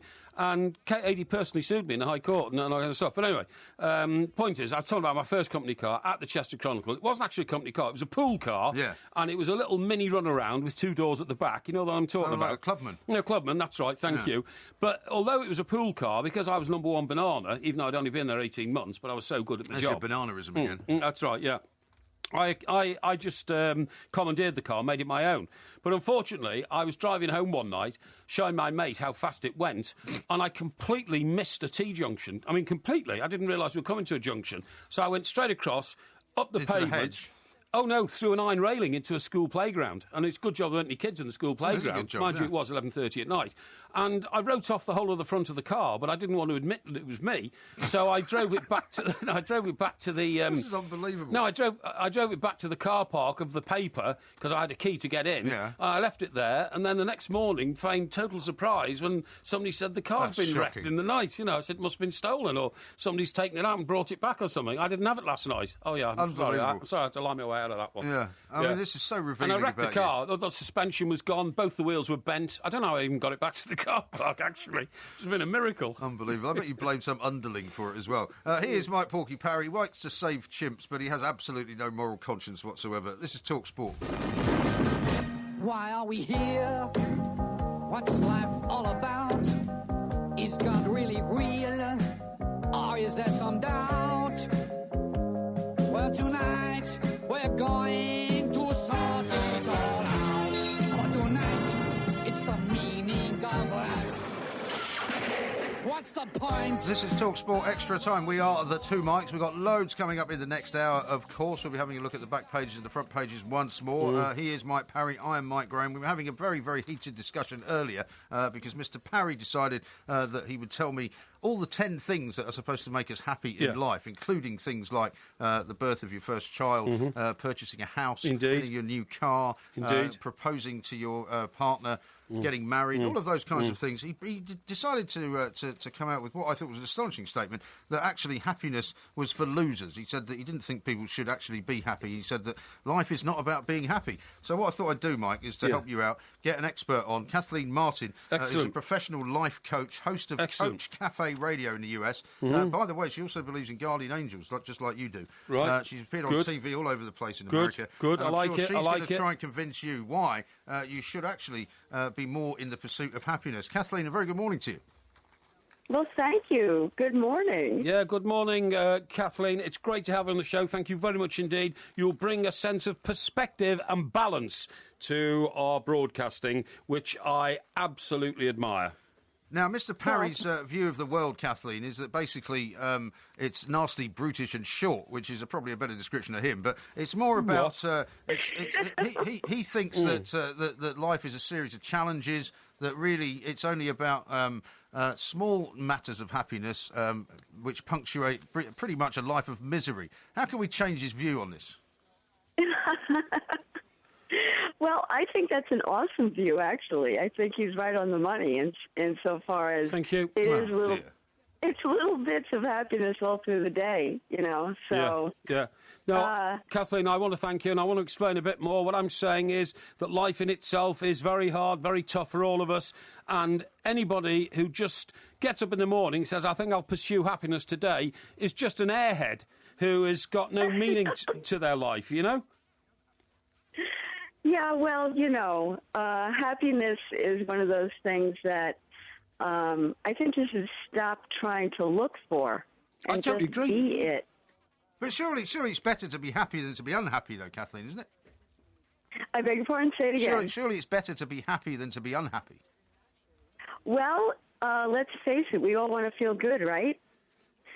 So we call that being happy, but you got to know there are going to be a lot of time not feeling so good and not feeling happy. That's called life. That's true. Yeah, I totally agree But with you. what about the well-known phrase in America, you know, the life, liberty and the pursuit of happiness? Do you think they should change that then? You know, that's interesting that you put it like that. I think that pursuit of happiness, the word pursuit may be getting in our way, but, you know, how about just being happy? Just be it. You know, just decide to be happy and stop looking all over the place for it. Well, I totally agree with you, Kathleen. Each night when I go to bed, I look back on my day. I look back at the previous 14 hours. You can't remember half of it usually, can you? I'm not taking that. I'm not taking that. That's just nonsense. Have I lived a decent and Christian life today? Have I looked after people? What are you snorting for? Why, What are you what's the Christian sniggering? stuff What are you all of a sniggering? sudden? Why Because I live my life by Christian values. Right, have I... like smashing up a car and pretending it wasn't you? That was a long time ago. Have I been honourable to the people to whom I must be honourable? Have I actually completed the tasks that you have to do to get through life and not make problems for yourself, i.e. behave in a responsible manner? And if I can go to bed saying I've done all that, then I get a sense of not happiness, but a sense of contentment. And I think people sometimes confuse contentment and life and liberty with happiness. Well, you know, that's an awesome way to live. Taking stock of all the things that are going right. It's just, you know what, it's just feeling. You can call it happy or content or whatever. We feel, you know, our bodies are designed to feel a range of emotions. And if you think that you're only going to feel happy, well, you're in for a rude awakening. You're not only going to feel happy, you're going to feel quite a variety of emotions. But hey, listen, if you know, one of the things in coaching, in life coaching, and what we talk about on my show, you know, in Coach Cafe is, you know, just focus on what's going right in your life and wake up remembering the things that are going right and go to sleep taking that inventory again. There's nothing going right in his life, though, Kathleen. What does he do then? No, there is. You see, I doubt that. You see, Kathleen, what this jerk next to me doesn't understand is that you can get happiness from suits which I'm, you know, suspect he's been involved in the past. And that's his definition of happiness. But when people go and pursue happiness like that, it generally ends up as a catastrophe. There's one other thing, Kathleen. I know now there's a situation where people go around wearing happy glasses because you can wear these spectacles which are being manufactured, which filter light into your eyes and give you the sense of happiness which you don't get anywhere else. It's just ridiculous to go and pursue false happiness. Well, you know what? Actually, I would say that what you're describing is more pursuit of relief. You know, when you're reaching for things such as what you just described. That's, you know, that's looking for relief, not happiness. And, you know, your inner intelligence is going to bring that to your attention, that you're really going in the wrong direction when you're looking for those kind of instantaneous shifting of the way that you're feeling because you just feel so bad, you know. So I totally agree with you. So, you know, that's what we do as human beings. We're looking for some kind of relief, some way of feeling better. But, you know, the current understanding of the way to achieve that is really pretty simple. You know, it's just is shifting your attention. And those glasses that you're talking about are really, you know, we put them on, we take them off. We put them on, we take them off. And like you said, I mean, this ain't an easy place to be. You know. And the glasses don't actually change the way the room looks once you take them off. Kathleen, thank you very much indeed for taking the time to talk to us. Professional life coach. So she's talking about your inner intelligence, which I'm not sure you have any of, and also concentrate on the things that go right. So when you you know, put your head on the pillow this morning after your long drive back to what is it, the penthouse this morning, or are you going to the other luxury apartment down on the south coast? No, ups and downs. Ups and downs. Yeah, Okay. yeah. You know, what will you think about that you've done right in a Christian way? No, I look back on the show and say, did I give 120% to the audience who tuned in to listen to what we had to say overnight? And if I think I've given 120%, I go to bed with contentment. There is one thing that's getting on my blinking nerves this week. I've been done for the congestion charge again. Again? And I hate it. I hate it. Well, you talked about this earlier. did I? What, on the show? Yeah. Did I? I'm throwing away another 130 or 160 pounds. And look, you've already told us you get done about once a week now. It's not going to change my life, but it's just such a waste of money. Well, it is. And I hate the people who levy the congestion charge because they're corporate thieves. They're corporate thieves. Listen, I've got a tweet here. Now, before you do any tweeting, let me suggest this to you, because I found something that I think will be very helpful to you. Oh, yes. It was a big piece of information put together by an author about big piece of information. The bad habits that can sabotage your memory, right? Because you've just explained to me there that you didn't remember something that you did a bit earlier. Now, it says that there are 3 things that you might be doing, 4 things actually, that are harming your memory, right? Mm-hmm. The first one is eating too much junk food, which we know you do. I don't. The second one is focusing too hard on one thing, which you can also sometimes be guilty of. The third one is I'm trying to get this show right when I'm working with you. Yeah, we'll have to focus on that, all right. Using social media is another one. Because we all use social media. Lack of sleep is the fourth one. I don't have any lack of sleep. And the fifth one is heavy drinking. So, I mean, basically, you're damaging your short-term memory by taking part in all of those aspects of what's life. your definition of heavy drinking? Well, I'll tell you what their definition of heavy drinking is. It's well known that long-term heavy drinking can lead to shrinking of the brain. Yeah. In one of the most recent studies, researchers at University College London found that people who were heavy drinkers in middle age suffered memory decline up to 6 years earlier than those who drank less. So the people who are at risk, according to a Spanish study, are people who get involved in short-term binge drinking, sporadic periods of heavy drinking, such as during your university years. No, not me. And that can affect your long-term memory. So, not me. I'm afraid it's all over for you. No, it's not. And honestly, you've randomly thrashed out at trying to find something critical to say about me. I'm going to say something about you. I'm trying to help you. This is a tweet, and it says, "It's so cruel, Mike," that's me, Mike Perry, "when they always try to stitch you, you mean him, old MG, try to stitch you up with the trick questions. You are much smarter than many people think you look." Who's that been written in by Tommy the Chimp? No, that's Ed Jackson. You're getting pelters, by the way, for having no sympathy for Tommy the Chimp. I've got plenty of sympathy for Tommy the Chimp. I'm going to start a campaign to get Tommy the Chimp out of his cage, because I think that's... Well, why don't you volunteer to go in it instead? Well, don't be ridiculous. Every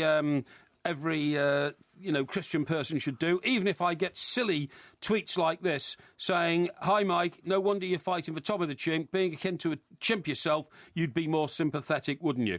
I mean, this... Well, that's fair enough. This one is a bit more serious. Paul, the trucker on the M1, says, "How ironic that the seeker of truth and justice can write off a car and not own up to doing it and deny all knowledge of the incident. Disgraceful, Mr. Parry." Well, no, I didn't. Nobody ever asked me if it was me. It was just... The car was just there, and I managed to sort of glide through that difficult sort of week, if you see what I mean, because I had to... So that week when you were putting your head down on the pillow and wondering whether you'd done the right thing Christian-wise, I mean, did you have any momentary lapses? I didn't have as distinct a moral compass in those days as I have now, I have to admit. Right. I have to admit. I mean, I probably couldn't have afforded to pay for it myself in those days, whereas if it happened now, I could. So, certainly, I mean, it's true to say. It's true to say that generally in those days, when these organisations had pooled cars, they always got treated terribly badly. Yeah. And actually, nobody really cared about what sort of state the cars were in. Well, you talked about the photographers, they expressed jealousy of your car. Yeah. There was one individual, and we know who he is. I was going off on a job with him one night. I was in a car. He'd come out the pub. He'd been drinking.